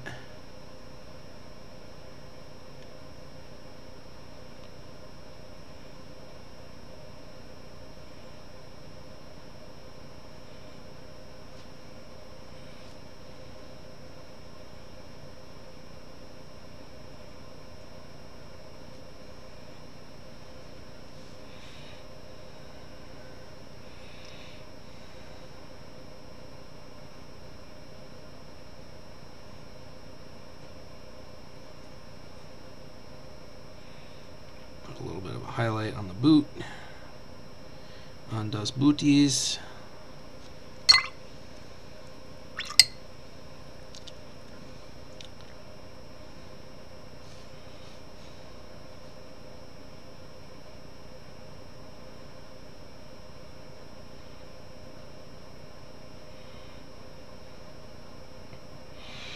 What I'm missing from one of my paints, I need to get a khaki color to highlight my browns a little bit more. I'm missing that. I've got one in my list, I just haven't picked it up yet.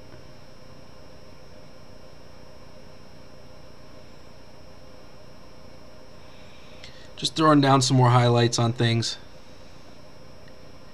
Trying not to overdo it, because it can look bad after a while if you do too much. Especially if you don't even really know what you're doing, like me. But this is just a mixture of the original leather brown with a little bit of that Vallejo bone white mixed in. Especially for the tips of the boots. Just want them to kind of be a little bit more like scuffed.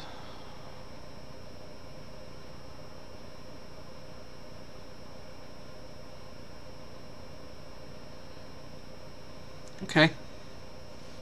A little bit of highlight on the crossbow. Even just some edge highlighting here.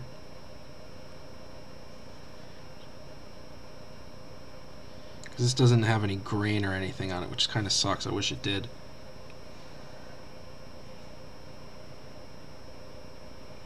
Might have even could have gotten away with doing some dry brushing to kind of fake it. I think I can still do that, actually. I think one of the things that I like most about painting and about doing this stuff is there's just no wrong way to do it. I mean, you can make it look bad, but it's not wrong. You're just doing it, you know?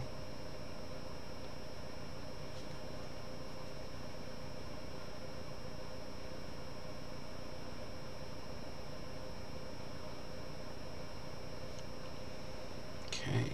I am going to do a little bit of that dry brushing with that same brown.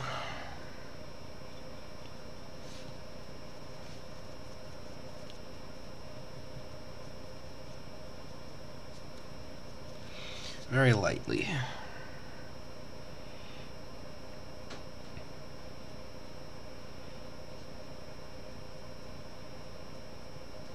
This is a nice little dry brush. I like this thing.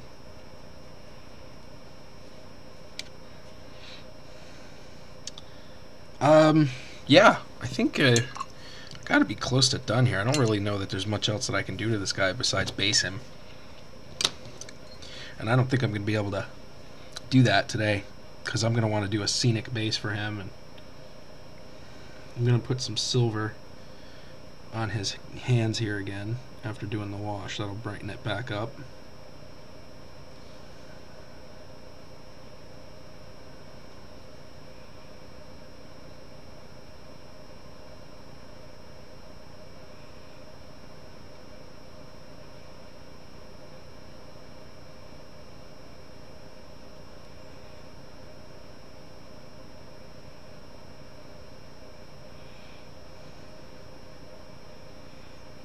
I'm so glad I've started trying to learn how to do highlighting, though, because it's improved my miniature painting patience.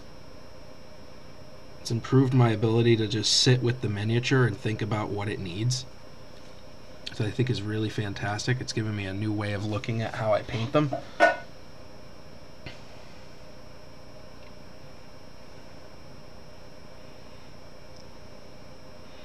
Because before, I wasn't really interested in how everybody else paints their miniatures. I just did it my way, and if something sounded like it worked to me, I just went ahead and did it.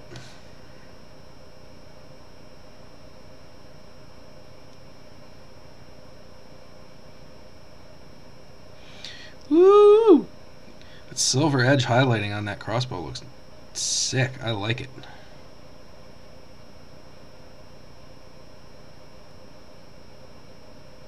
Oh yes, I like it very much.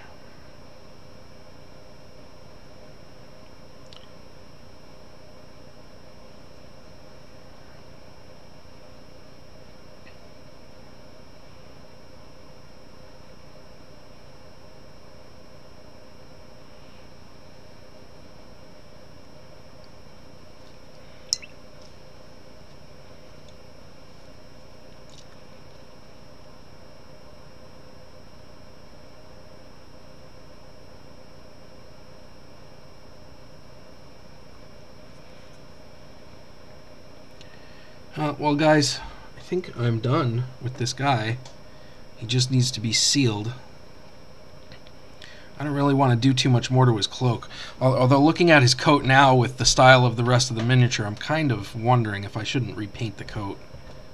But it might be too late for that now, given the time of the stream. I might have to do it later off camera. But, like I said before, the beauty of it is, I have had miniatures that I pulled out, which were painted and sealed, which I then repainted over. Added new details, fixed their eyes after years of having them already been painted. So I don't really have a problem with going back to this guy at a later time and doing more work to him. But I am going to seal him with lacquer to protect him before moving on to any other steps. And for that, I use my Tester's Dull Coat, my go-to spray lacquer. It is, in my opinion, the best spray lacquer for miniatures, bar none. And since we're going to be spraying indoors, we got to take care of ourselves. We gotta wear the mask. This is how we're going to go out. We're going to go out like this. Painting this guy here on screen.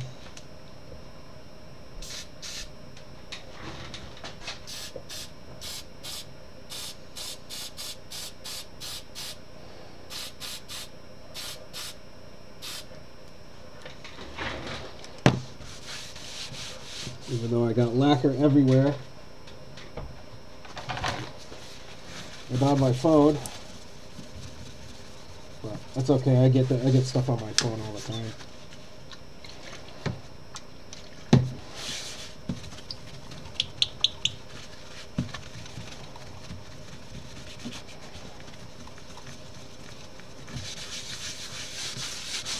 Okay. That's not going to take very long to dry. And the smell is already pretty much gone from the air with that stuff. It's not bad stuff. Not too bad. It's not as bad as spray paint in some cases.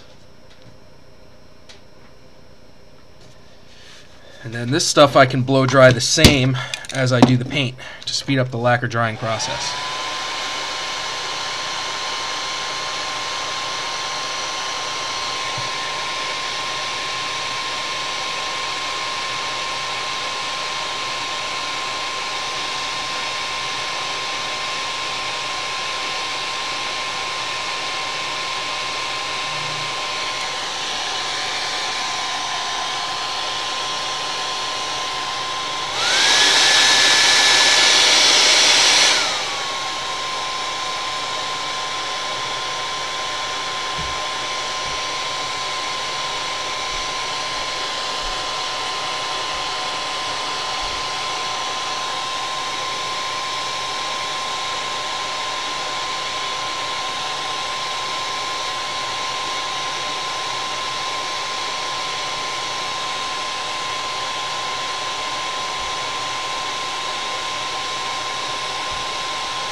Well, that's dry.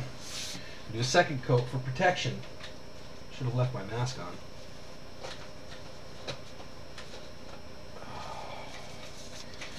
But I forgot to wear a glove. I usually cover my hand in a glove whenever I'm spraying something, just so I don't get stuff on my fingers and my hand, because this stuff is not good for you. I'm not sure how bad it is to be absorbed through the skin and whatnot, but I don't want to find out. Even though I used this stuff for years before I got this mask.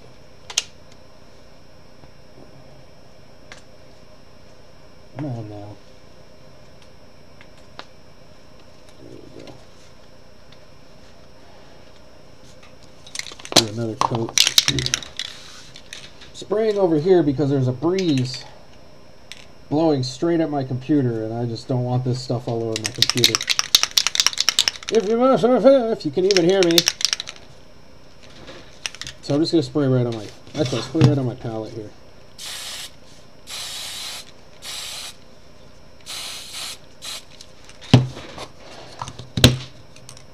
That works.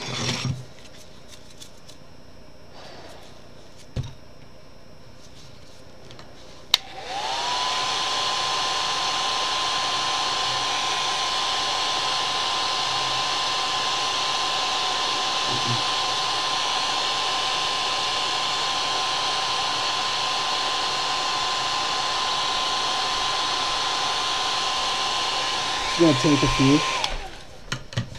Take this stupid mask off now.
Alright, and he will finish drying the rest of the way overnight, and I will base him during the week.